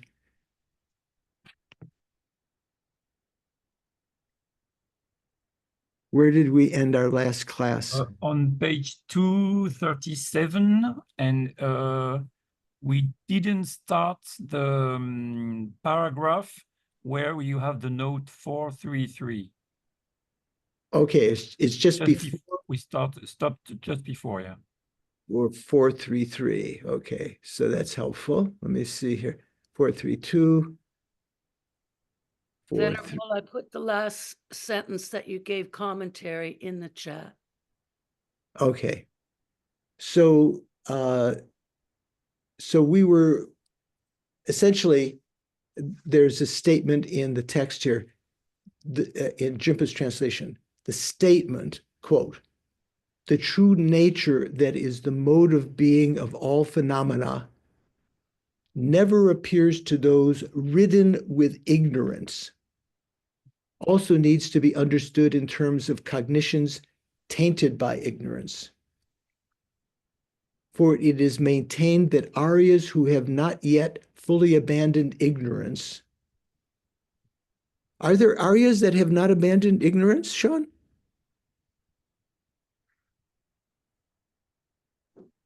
Well, I think you don't completely get rid of ignorance until the end of the 7th bhumi. So yeah, they're still digging it out chunk by chunk.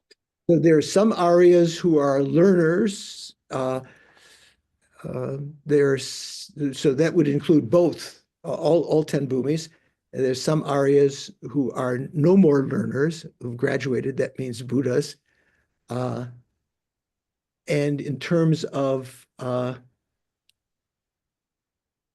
for it is maintained that Aryas who have not yet fully abandoned ignorance, that would mean the first 7 bhumis, those are all Aryas, they do realize suchness through direct perception.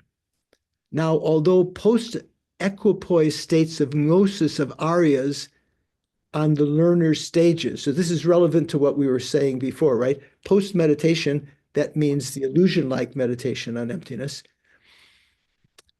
Now, although post-equipoise states of the gnosis of Aryas and the learner stages and the views of ordinary beings realizing suchness, since they are tainted by ignorance and its habitual propensities, they do not perceive ultimate truth directly. It is not the case that they do not perceive it at all. Okay, so that's where we ended last time, and that's where I'm going to end today and leave open for a couple of more questions. So next class, next Saturday, we're going to be starting a new unit of 7 or 8 classes. And I think Snehi wants to ask Snehi, could you ask? Yes, so we were discussing the remainder of the dates for 2024. So next module will begin, the next dates will be November 2nd, 9th, 16th, 23rd, 30th, and then December 7th and 14th. And the question is, should we end the module on December 14th, or do we want to have another class for December 21st? So And basically what we're doing is that there are tentatively 8 more classes. We'll leave off, already built into this, we'll leave off the class that's closest to Thanksgiving already. That's so you have a little break there. We want to know, should we end on the 21st or on the 14th of December, truncating it to 7 classes if we end on the 14th, or extending it to 8 classes if we end on the 21st. Some people were of the opinion that there might be family and guests coming, and that it would be good to have to end it on the 14th rather than the 21st. Just checking how you people feel. Anyone have any strong opinions? Nadine, you sleeping? and for you to have enough time to rest, Venerable George, before we begin again in January. Yeah, okay. Yeah, That is important. I So I rest. wanted to add that. Your rest also. Okay, let's tentatively say that we'll end on the 14th of December. So the next unit will be 7 classes rather than 8. And okay, so Sean, you have a Dharma question, I think, while driving. Can I just have one more quick thing? Yes, of Venerable course. George, on the 14th, we normally do Dharma office hours. Are you okay still meeting 2 students on that day? Yes. On the 14th? Okay. Big up 2 students.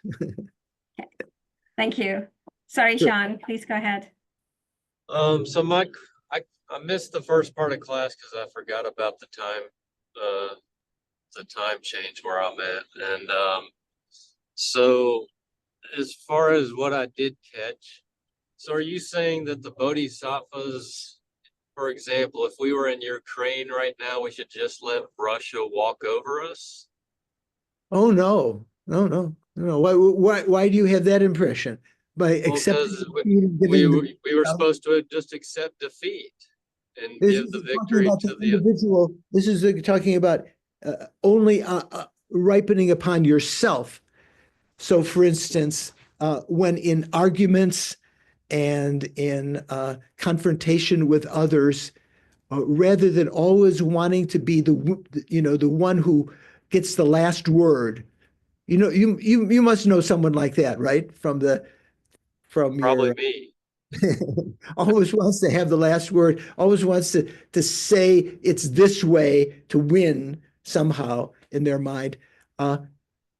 Also, as in the I think Langir Tamba also wrote the 37 practices of all Buddhist sons. Is that right? That was Tokme Sangpo, wasn't it? Togme Sangpo. So Togme Sangpo, thank you.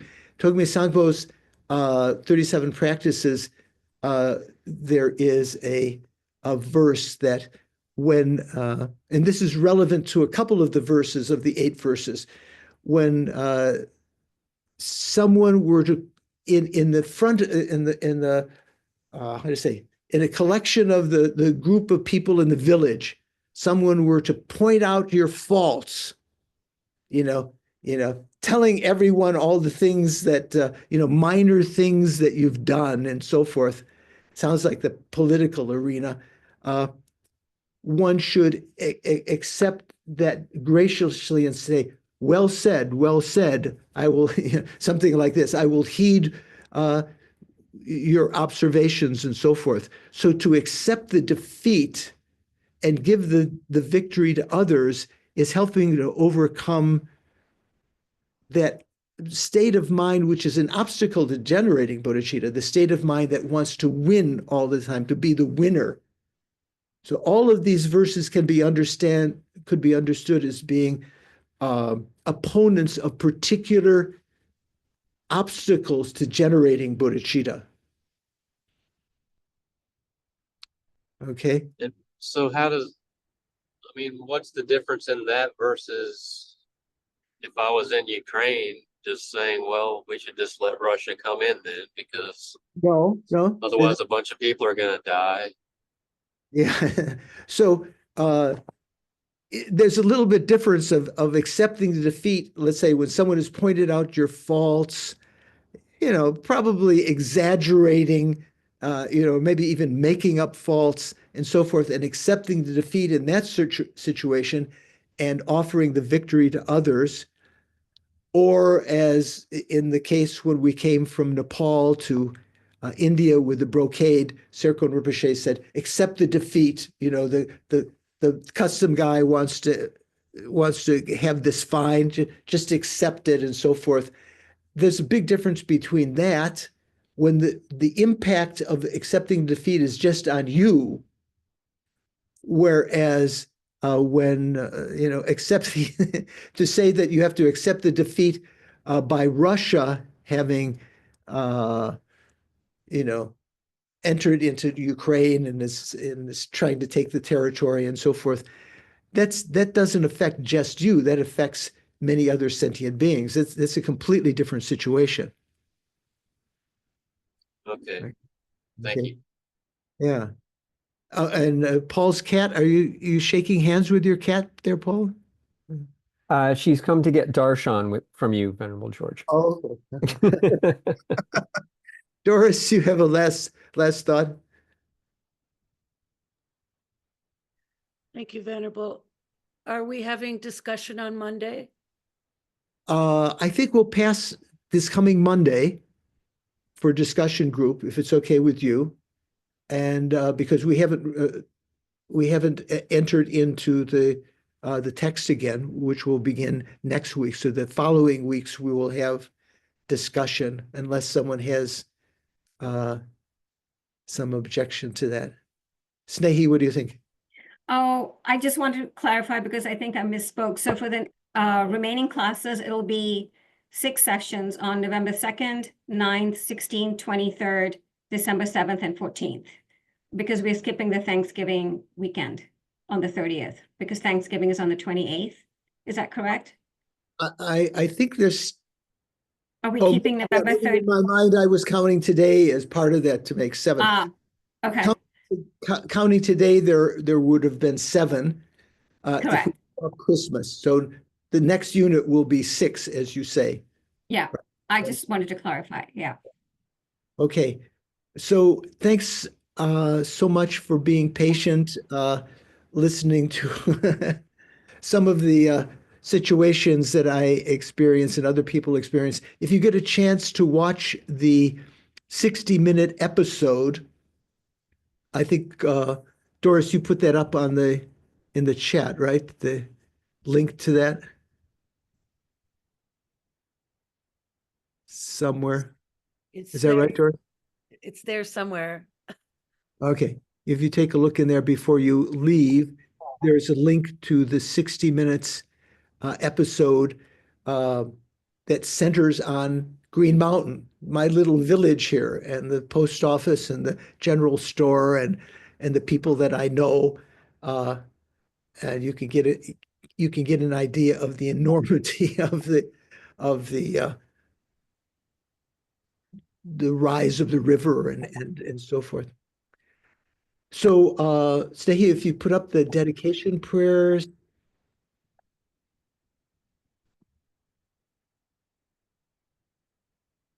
There we go.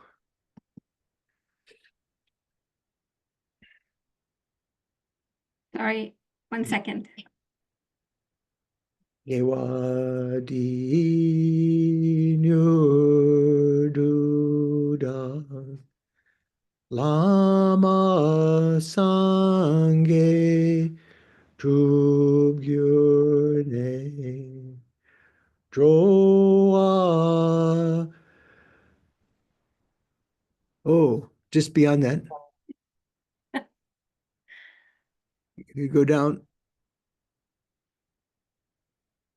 Droa Chikyang Malupa De Sala Kupashok due to the virtues, I'll say it in English first, due to these virtues, Gewadi, may I quickly become a Guru Buddha and lead all migrators without exception into that very same state. Jangchub Semchog Rinpoche Ma Ke Panam Ke Gyurchik Ke Ba Nyampa Me Payang Gone Gong Tu Belbar Sho. And then the prayer for the quick return of Lama Zopa. Who knows? Maybe here with us already. Peerless teacher and assembly of children of the victorious ones, Shravakas, Pratika Buddhas, victorious Losang, father and sons, together with your lineage, all objects of refuge of the infinite realms, please bestow now the virtue and goodness to accomplish this prayer. In upholding and spreading the Muni's precious and complete teachings through explanation and practice, you, Lama Zopa, wore the armor of patience that is never discouraged. Incomparable Venerable Guru, to you I make request. Sole gateway through which all benefit and happiness emerge, while striving exclusively both for the welfare of the victorious one's teachings and for mother living beings, you suddenly departed to peace. At this I lost hope. Nevertheless, through the undeceiving truths of the oceanic blessings of the three jewels and the great waves of mind generation of the bodhisattvas, the children of the victorious ones, may the smile of a new reincarnation swiftly beam in glory for fortunate disciples. And then finally, for all of our teachers, you who are my eyes for viewing all the infinite scriptures, supreme gateways for the fortunate ones traveling to liberation, engaging with skillful means, moved by mercy, illuminating spiritual friends, please live long and stable lives. So thank you very much. Good to see you all. So no discussion this coming Monday. Look forward to seeing you in the following Saturday. Be safe, and if you can, having received if you took seriously, having received the lung of the 8 verses, if you feel, so moved, it's very worthwhile to memorize and recite every day. You can start with one translation, and over the days and months, if you encounter other translations that seem to encompass it a little bit better, augment your translation before it becomes ingrained in your mind and difficult to change. So I found that very useful. I've recited the 8 verses, I think, just about every day for the last 50 years since I received from Lama Zopa Rinpoche. So look forward to seeing you next week. Take care. Be good.